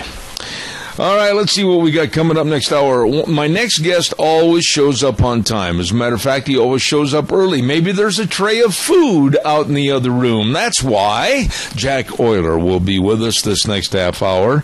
And he's always interesting, talking about wolves and sage grouse, etc. And then at 10:32 this morning, don't forget, we've got a very, very interesting gentleman, Dr. Gerard Lamero, with his new book, Great News for America. That's what's coming up, so you stay tuned. Excuse me for that cough. Don't forget, you've been listening to Zeb Bell, Zeb at the Ranch, and I want to make sure that you're hearing everything. Contact Mount Harrison Audiology for a hearing screening today. All you have to do is call the number 312-0957 and make an appointment for a hearing screening. Quick news note, tomorrow again is Lunch Bunch. I want to remind everybody, we're going to be over at Denny's Restaurant tomorrow at 11:30 for our Lunch Bunch. It will be our first Lunch Bunch gathering for 2016, and not only is the food delicious, but we've got a lot of door prizes, and we want to thank Walmart, Hanson Mortuary. Dan, who else do we have to thank for gift certificates? I got to get that on the air. Let me know. And we're going to have all kinds of fun. So you try to be there tomorrow at Denny's Restaurant in Burley, America's Diner, for our Lunch Bunch tomorrow. Going to turn it back over to Wheels. He's chomping on the bit. We'll be back in 6 minutes. Have a good day. Oh, welcome back, and it's the third hour this morning. Sun's peeking through a little bit. Good heavens, I forgot what it looked like. Hello, sun. Welcome to Zeb at the Ranch. I'm Zeb Bell with our major sponsor, your Magic Valley Les Schwab Tire Centers, all 7 locations serving you, along with some of our great advertisers like Western Way Services, always at your disposal. Call, get on the route service today, 734-6969. Hey, by the way, real quick, let's tell everybody what's going on at the Chadwick Sports Grill, 139 West Main in Burley. Oh, beef stroganoff on egg noodles. I love it. With garlic toast, super salad. It's delicious. Always is. Great specials, great menu items, and really nice people at the Chadwick Sports Grill, 139 West Main in Burley. Dear friend is on the air with me right now, and I highly value his opinion over all issues regarding wolves and sage grouse and everything else. Good morning, Jack Oyler. How's my dear friend? Good morning. I'm doing great. Now we were hate both, these damn roads. Oh, it's slippery. I really commend you on coming out here. And speaking of roads, you and I had a chuckle just before we got on the air. I had mentioned earlier this morning about going down Shoshone in Twin Falls and coming to that intersection by the old hospital, and it says 6th east to the right, but it says 6th north to the left. Did they break their compass, or what's going on there? I've never been able to figure it out either, and I asked a city councilman. Maybe they had a party the night before. Yeah, they may have. Oh, Jack, what is going on? I see a headline in the paper the other day that says, suspicion over federal wolf plan spreads to Colorado and Utah. Bring us up to speed as to what that means. Well, the Colorado and Utah have been worried about the Mexican red wolf being brought into Utah and Colorado, and they've been worried for several years. And there's a lot of things that are not said in this article, and part of them is an agreement that the sportsmen a couple of years ago hammered out with Dan Ash, U.S. Fish and Wildlife Service. We hammered out an agreement with him in Salt Lake City in February of 2012 to delist the wolves in the lower 48 states. And the only thing we didn't get in that agreement that we wanted was all wolves. The Mexican red wolf, they wouldn't agree to that one. Now, is the Mexican red wolf and the gray wolf the same thing, basically? Well, they're calling it the Mexican gray here in the paper. Yeah, but it's more like a big coyote.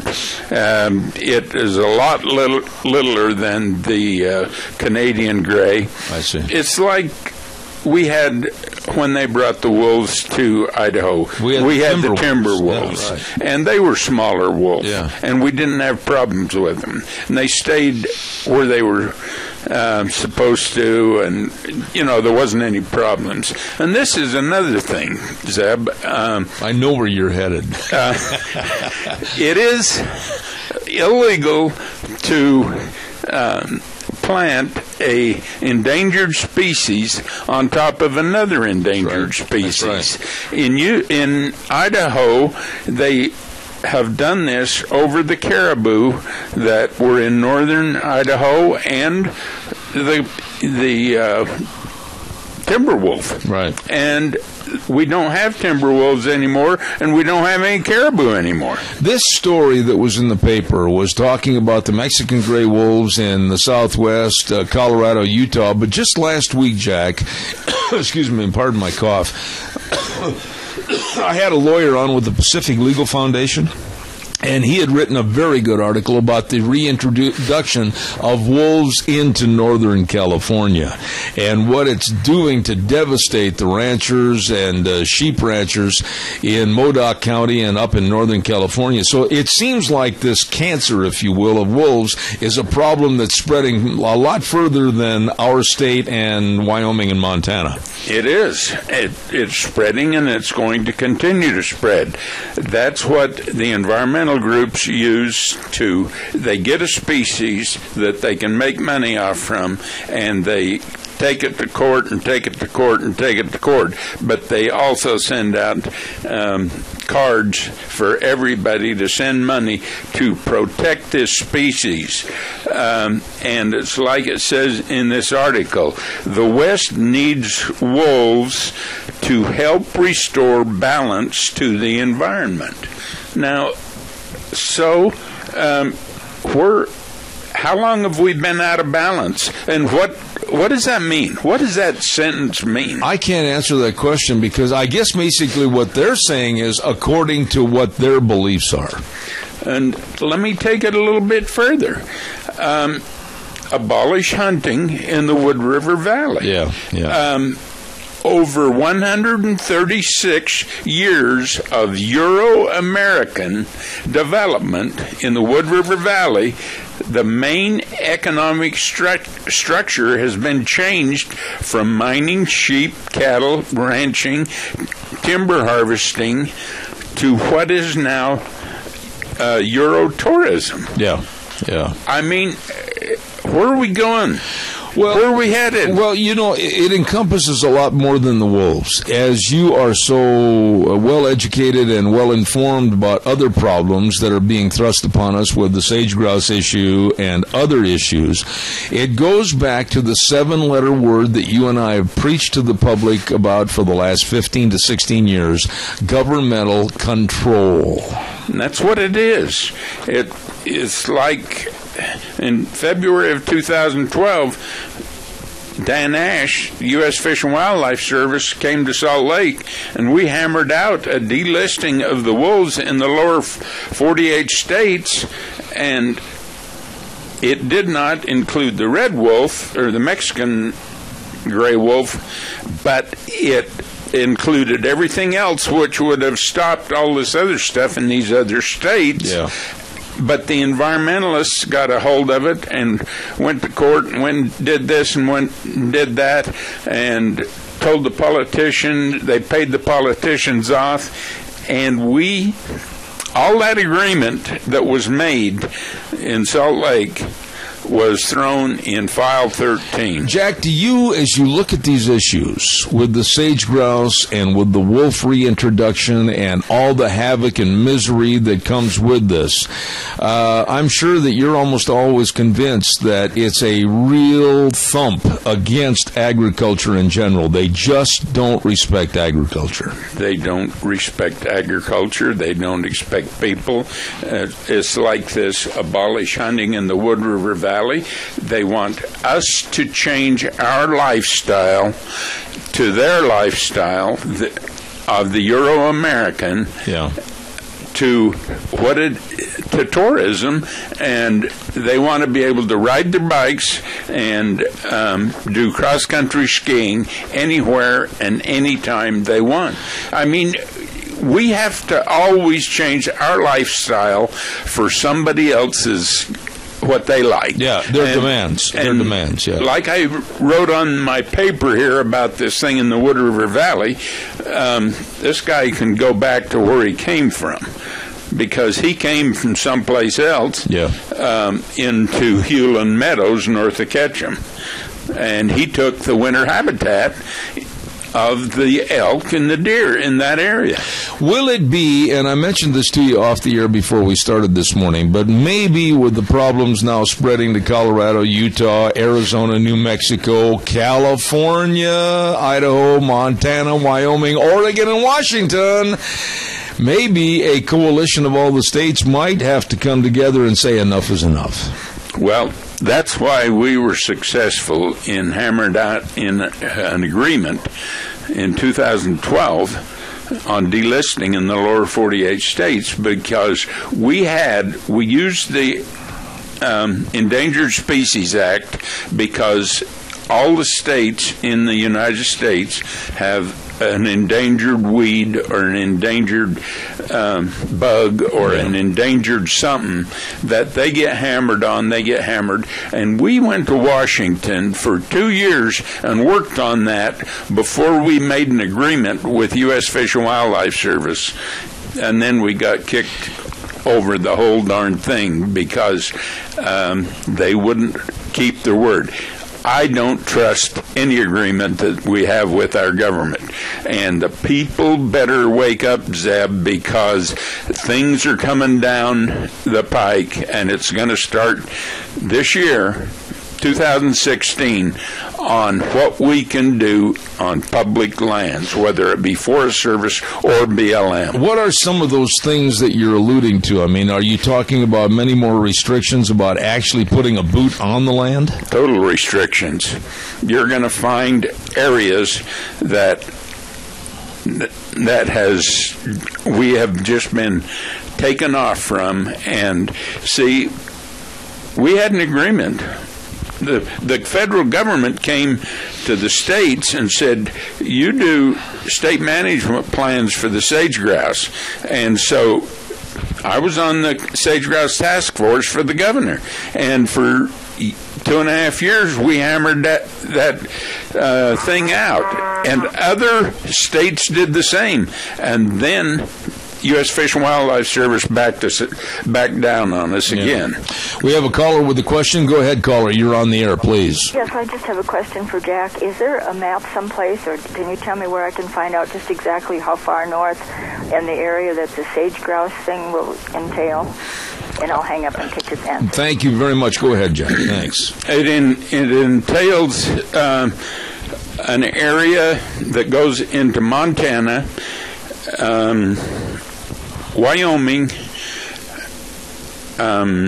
Idaho, Oregon, Nevada, and that's essentially the area that it entails in those states. And yes, there is maps, and if you probably go to idaho.gov and look up sage grouse and Sage Grouse Task Force, there is maps in there that shows this. You know, we have been talking about this for a long time on my program, and you and I have, I'm not trying to build myself up, you've been the main champion of this fight, but since 1995, I mean, we're talking 20 years, Jack, that we've been involved in this fight against the wolves, and you've been coming on this program, and it takes more people to get involved, and unfortunately, in the last year or so, we lost a champion that was fighting with us, and that was Grant Gerber out of Elko, Nevada. And it's going to take some people to stand up and say, hey, we've got to dedicate the time to preserve our rights as property owners, livestock raisers, agriculture in general, or it's going to be taken away.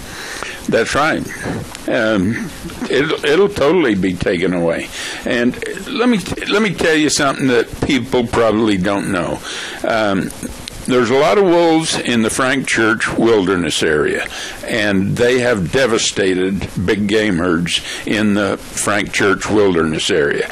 Well, for years, they have not, the Fish and Game has not been able to go into the Frank Church wilderness area and land a helicopter, because that's a mechanical device and you can't do it in a wilderness area. But here's another one.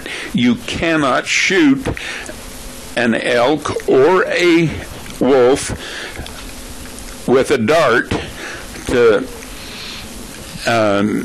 knock him out, to put a collar on him so you can follow these things and know how many there are, like the government wants us to do, because that's a mechanical device.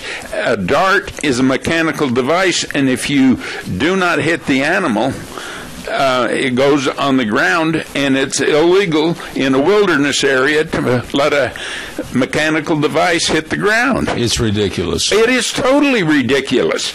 And that's what this thing in Wood River Valley is. That's what the Frank Church, or not the Frank Church, but the Border White Clouds is coming to.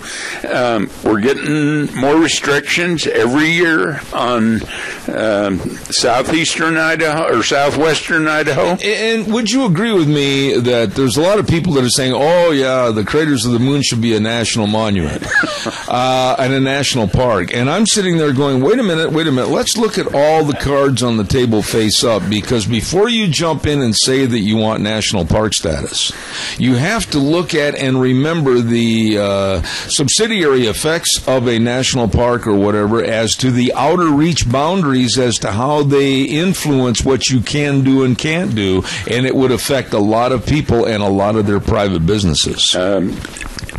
We owned, Sportsmen for Fish and Wildlife owned a ranch which we sold, and it's in an easement now that guarantees hunting and ranching can go on forever on that piece of property. Right. And I managed that for years, but it would take that. I've hunted in that area. I hunted this last fall in that area. My son got a great big bull elk up there. And in those areas, we're going to lose that if they make that, because they will put a boundary around it where you can't hunt. And let me ask you this question, and I'm sure you picked up on this, but in that article that was in the paper the other day, there was a little sentence and part of a paragraph that I wanted to ask you about. It says here, where the Fish and Wildlife Service estimates about 1,800 gray wolves live in Idaho, Montana, Oregon, Washington, and Wyoming. And I started chuckling over that, because if you divide that by 5 and be gracious about the figures, you're only talking about 350 wolves in the state of Idaho. Are you kidding me? There's 1,200 in Idaho.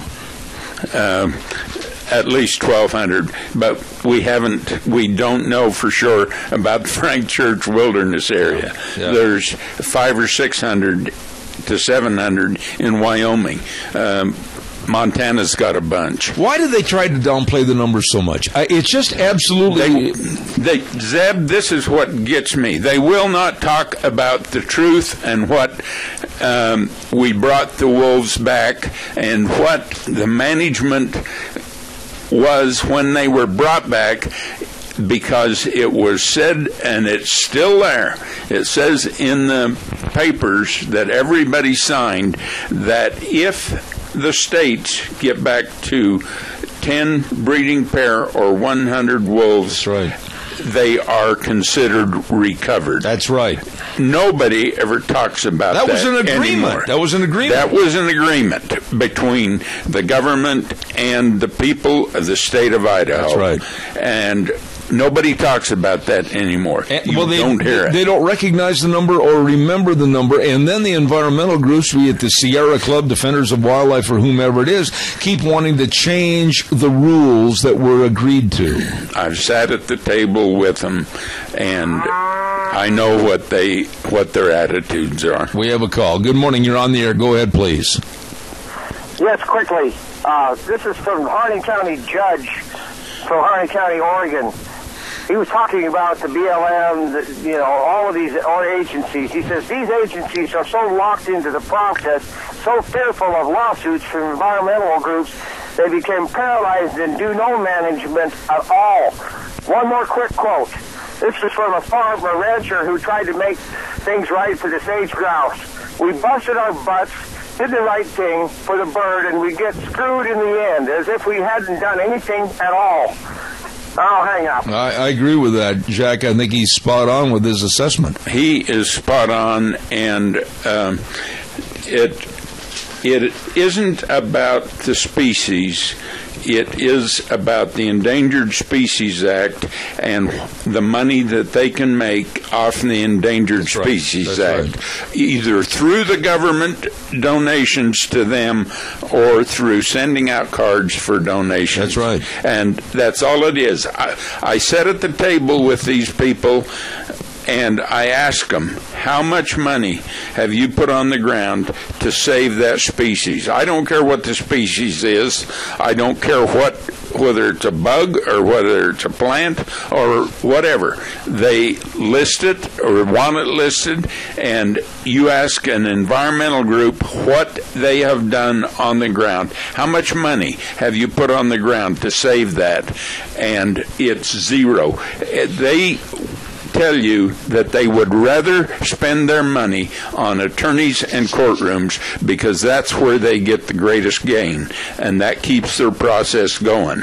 Zeb, we are going down the wrong road. Let me ask you, we're sitting at the end of January right now, and we're looking at about 90 days. People are going to be looking to get out and start enjoying the great outdoors again. And there's going to be, I think, some severe cutbacks. I've talked to people that are with different recreation associations around the West. They really feel that the Obama administration and the Secretary of Interior are really going to make a push before Obama leaves office. Would you agree or not? I know it's going to happen. I know totally that it's going to happen. You'll probably see that thing happen up there at the craters of the moon. I just hope and hope and hope that it doesn't happen. But I've seen what has happened with the wolves. I've seen what's happened with the sage grouse. And the governor, I mean, he said to and all the governors in these states that have sage grouse agree on what is going on, that we're in trouble with the government, and they have filed suit. They've got together and filed suit against the government over the decisions on the sage grouse, because we were supposed to make these management plans that was supposed to bring them back.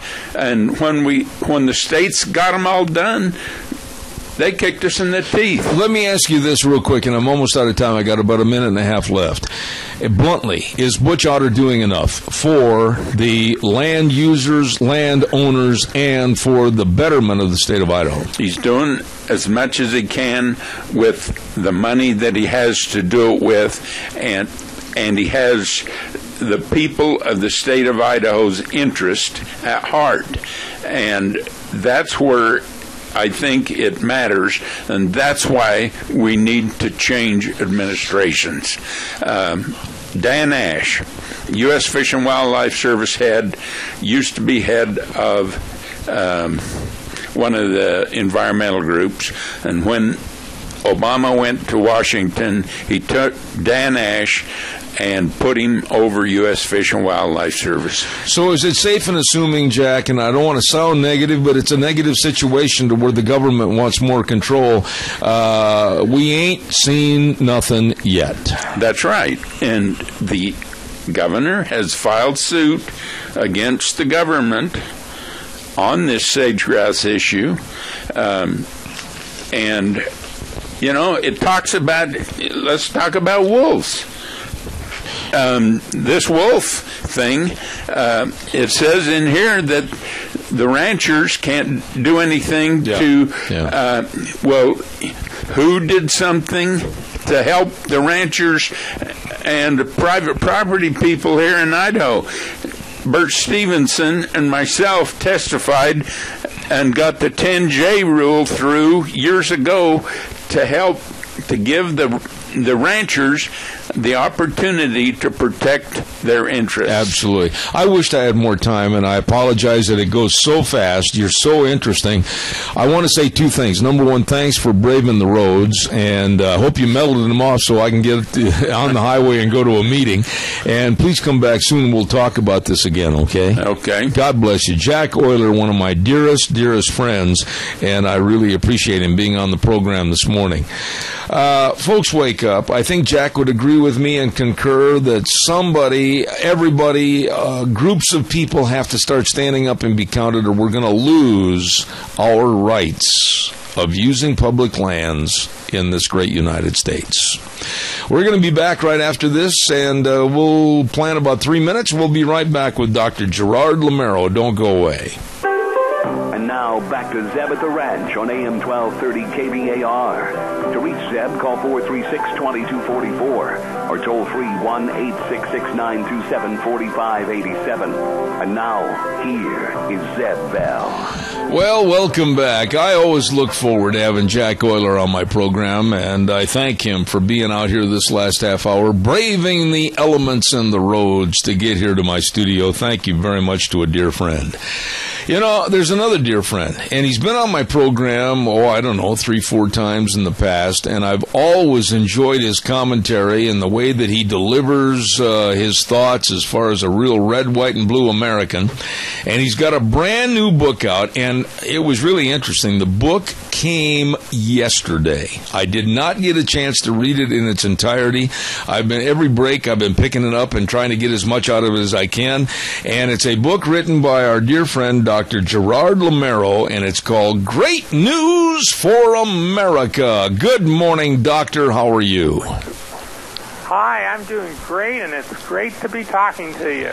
You know, I got to tell you that I had a little bit of a problem with my truck yesterday, and while I'm sitting waiting for it to be worked on, I started reading your book as much as I could, and I got to the preface and started reading it, and one paragraph just really stood out for me, and I want to read that for everybody. America's truth continues on throughout all of the nation's moral and political challenges, all of the nation's wars and strife, and all the nation's economic crises and hardships, that this nation has met with valor, endured with courage, and overcame with fortitude and hard work in its 240-year history. Man, I read that, and I'm ready to jump up and start waving the flag and singing Yankee Doodle Dandy. You hit me a home run on this book. I love it. Well, thank you. I appreciate it, and I hope every one of your listeners gets to read a copy. Well, give us a little bit of the basics. I know you don't want to give away the concepts and all the chapters, but tell us why you wrote this book and why you felt compelled to have that great news for America.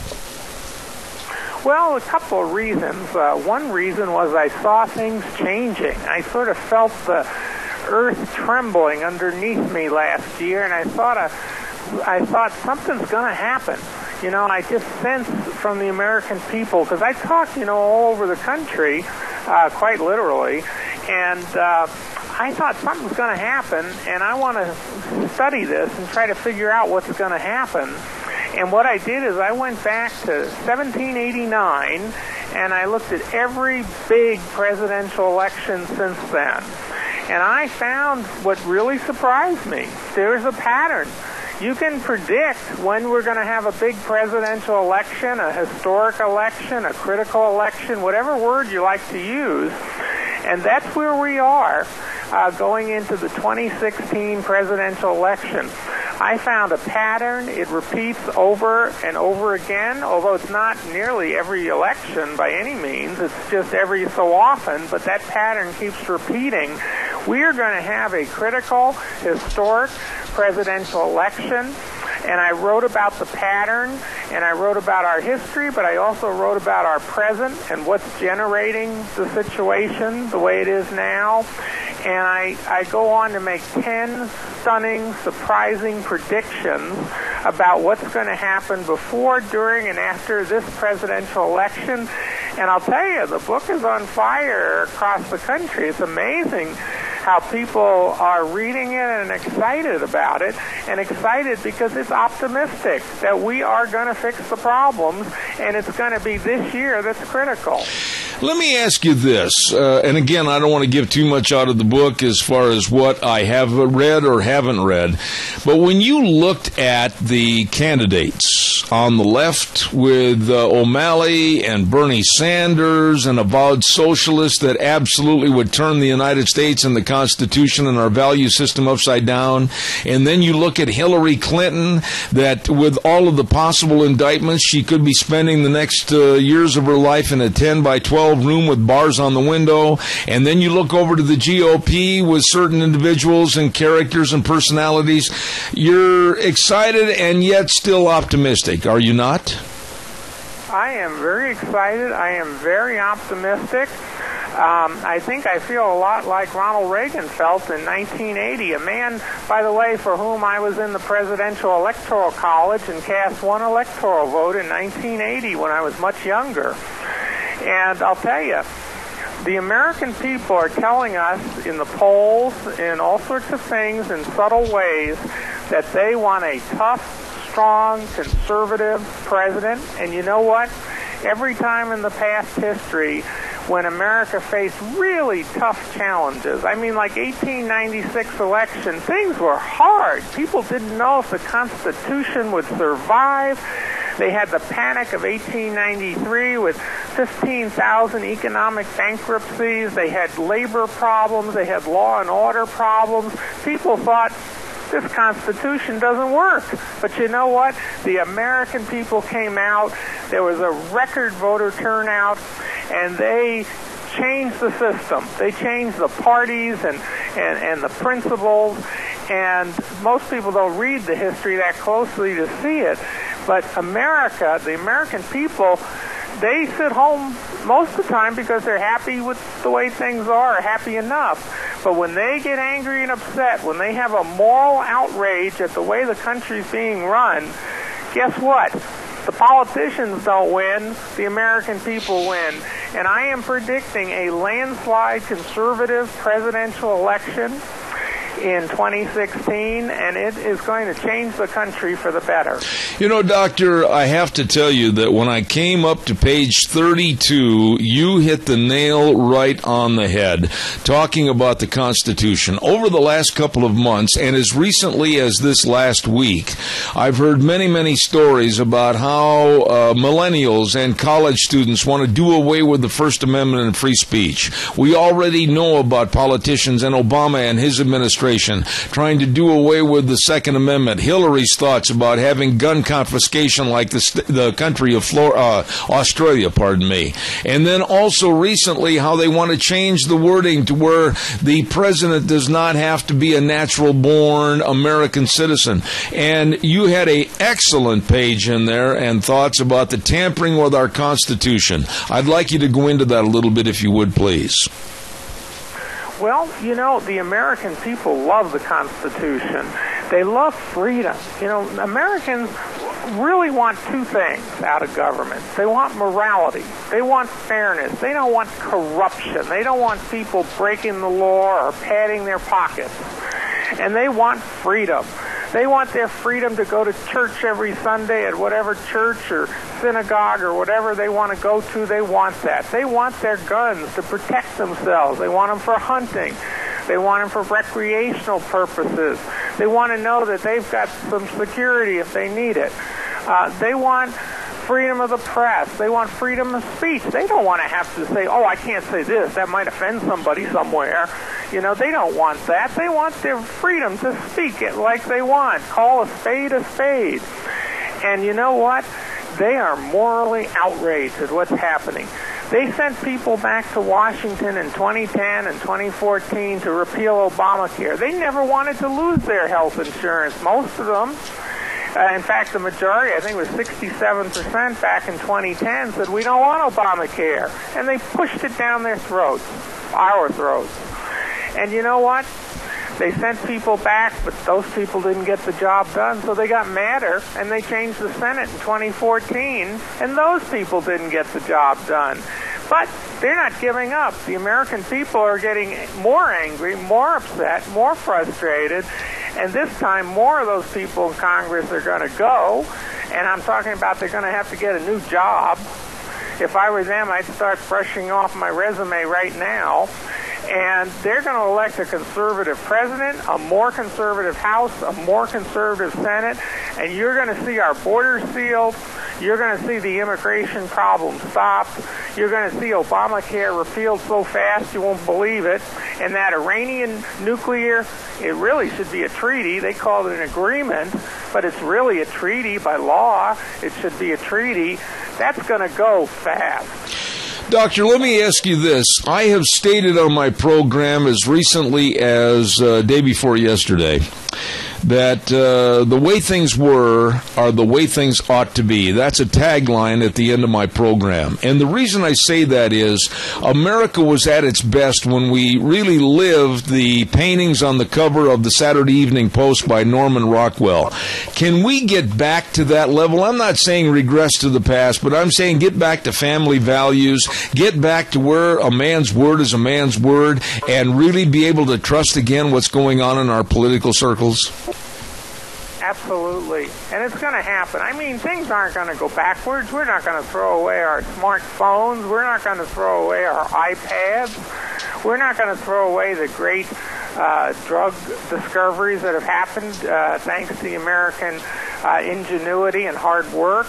We're going to keep the good things, but we're going to get rid of this government running everybody's life. And we're going to allow people to have their guns if they want them and not, keep trying to take them away from people. And we're going to do other things like make health care free so you get to pick the doctor you want and your plan isn't so regulated that it goes out of business. I mean, all the things I argued about on the radio in 2010 about how bad Obamacare was going to be, it's happened. It's worse. A lot of those exchanges are on near bankruptcy, and the premiums are going through the roof, and people have to pay these big co-payments and deductibles. But at any rate, I say things are coming back, and the great news for America is the moral outrage will be taken care of because the voters are going to come out in a record turnout. It's going to be a record conservative year.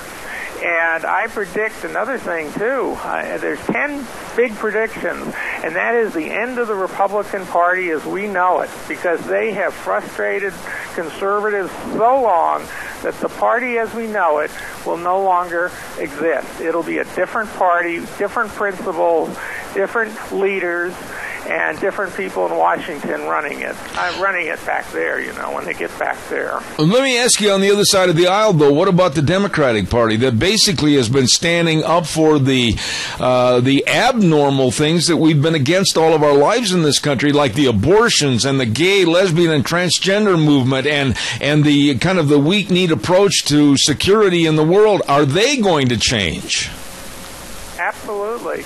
The companion prediction that goes with that one is that the Democratic Party, as we know, will also change. And it's going to change for different reasons, but it's going to change. For one thing, I think the name will change. The people are going to change as well.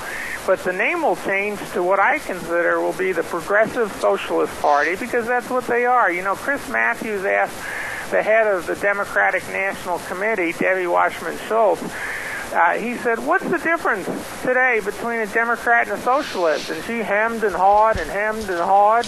And guess what? There is no difference, and she didn't want to admit it. They've been hiding the fact that they're socialists. All that stuff, that's socialism. Absolutely. The government taking care of everything and hand you the cell phone, hand you everything you need. The government's supposed to pay for it. But what they don't realize is there's a bill attached to everything, and somebody's got to work hard to pay for that bill.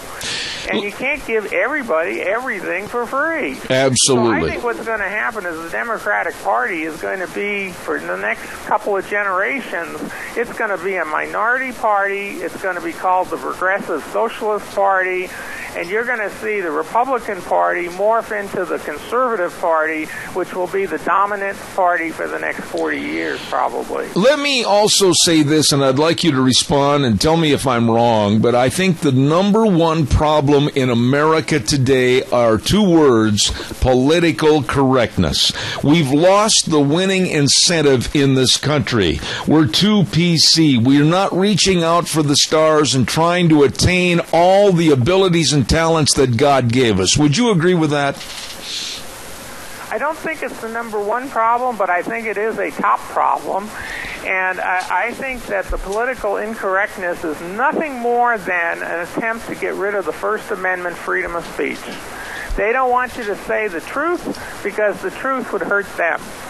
The facts of what they're doing, they don't want anybody to know it.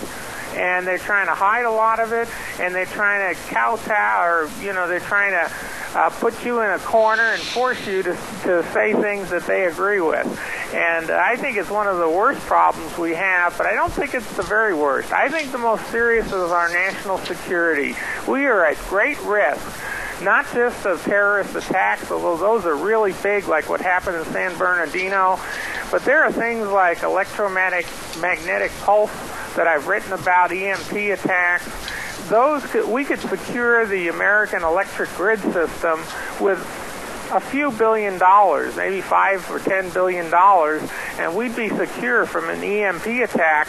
And the president has ignored the threat, and we have a serious threat of being attacked by terrorists or maybe even Iran and that.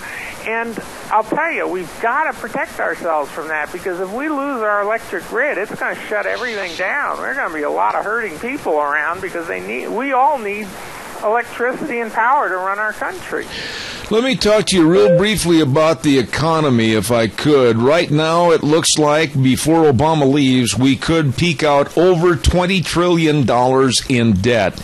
And generations to come are going to be looking at that figure as to how they're ever going to get it paid off. What about the economy? Are we so far in the bucket, if you will, that we can't get out? No, absolutely not. If we put in a pro-growth economic plan, as I suggest in the book, and I actually lay out what a new president can do and probably will do, pro-growth tax policy, pro-growth spending policy, pro-growth regulatory policy, pro-growth monetary policy, get rid of that Keynesian junk, that qualitative easing that doesn't work, get rid of the zero interest rate policy that doesn't work. We can see our GDP go up 4%, 5% a year, and we'll grow ourselves out of that debt. But we need to stop raising the debt. And by the way, one of the things that's so funny when you listen to these Democrat debates is they're both, talking about, well, we're going to give away this, we're going to make college free, we're going to make this free, we're going to make that free. And I keep thinking I'm hearing jingle bells in the background. These guys are trying to out Santa Claus each other. And I saw two estimates for some of these new expenses that these people want. One is $18 trillion, the other is $20 trillion. Now, where are we going to add another $20 trillion of debt? I mean, isn't that outrageous and foolish? And which country is going to loan it to us? Because we don't have an extra $20 trillion. If we had an extra $20 trillion, we ought to pay off our current debt.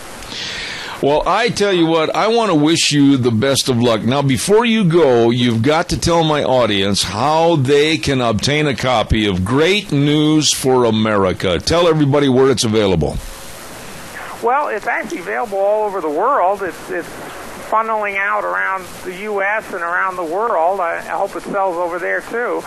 But I'll tell you, Amazon is probably one of the most popular places that people go. It's available in print and Kindle. They can also go to my website, greatnewsforamerica.com. I have a brand new website that works really well with iPads and smartphones as well as personal computers. It's got plenty of free information. They can read and learn about the economy and political issues. And they can also click if they want to buy a book from the website. But you can get it from Amazon, get it from my website, greatnewsforamerica.com. It's easy to remember, Great News for America. Most of the books are gloom and doom, and I'm not. I'm optimistic for the country, just like Ronald Reagan was. And you can remember that. Great News for America. I'm talking to every listener out there. GreatNewsForAmerica.com. I want to thank you, sir, and I wish you the best of luck. And I'm going to put this in my weekly blog as to the name and title of the book and where they can obtain it.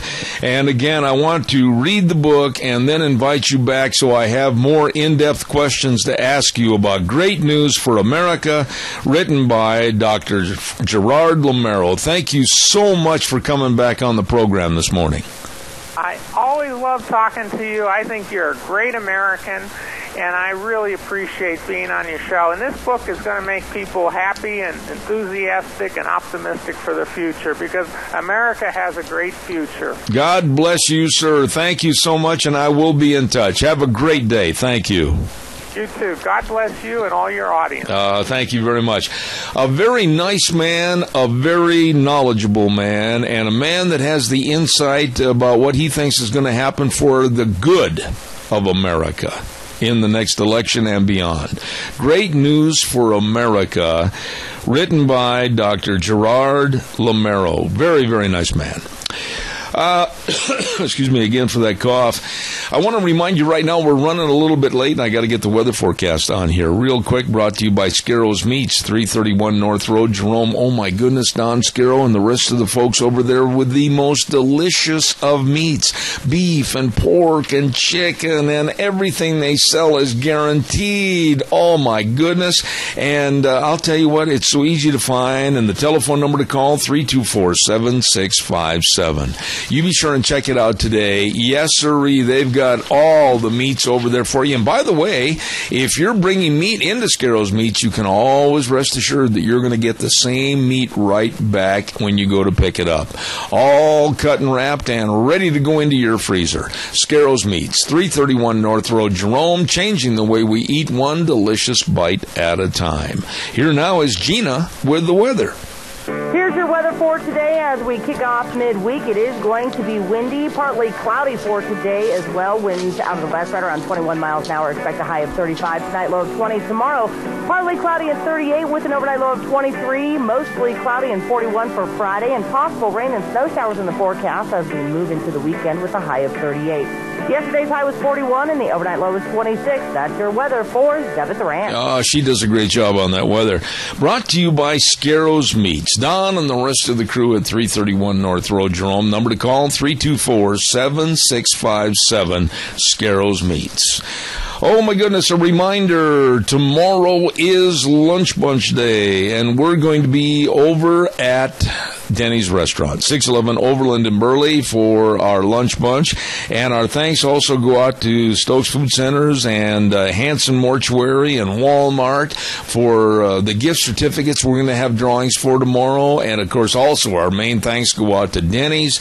It's going to be an outstanding first of the year lunch bunch at Denny's Restaurant tomorrow at 11:30. Don't you miss it. Please be there. Want to say also to our major sponsor, your Magic Valley Les Schwab Tire Centers, thank you. Thank you very much, man. I'm telling you, they've got all the performance tires. They got all the tires you need for your vehicle, whether it's your car, pickup, horse trailer, doesn't make any difference. And they've got all the traction tires. We're still in the middle of a whole bunch of winter. They've got all the different tread designs, all the studded tires, all the tire chains. They've got all the batteries that you need, and along with the best in brake service, front end alignment, shocks and struts, all of this and more at all 7 locations. Lane and Rupert, Dave on Blue Lakes and Twin, Mike and Buell, Mike and Jerome, the Twist family over in Paul, and John on Pole Line in Twin Falls, and then Randy on Overland in Burley. The best, your Magic Valley Les Schwab Tire Centers. Tomorrow, Thursday, we've got all kinds of things to talk about. We've got the Chamber of Commerce report. We got Dog Nation. We've got Rita Ramsey coming on the air. And don't forget, too, we've got Cassia County School Day. It's going to be really interesting tomorrow. I'm looking forward to that one. Our business salute and so much more before we leave for Lunch Bunch. So don't forget that. Tomorrow on Thursday. You've been listening to Zeb at the Ranch. Make sure you're hearing everything. Contact Mount Harrison Audiology for a hearing screening. Call 312-0957 today. Mount Harrison Audiology and Hearing Aids. Until I cough one more time.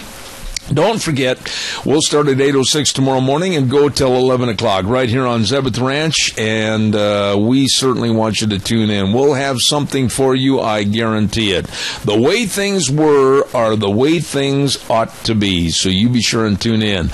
Wheels, great job. Drive carefully out there on the conditions on the roadways. Be careful. God bless. We'll see you tomorrow morning at 8:06.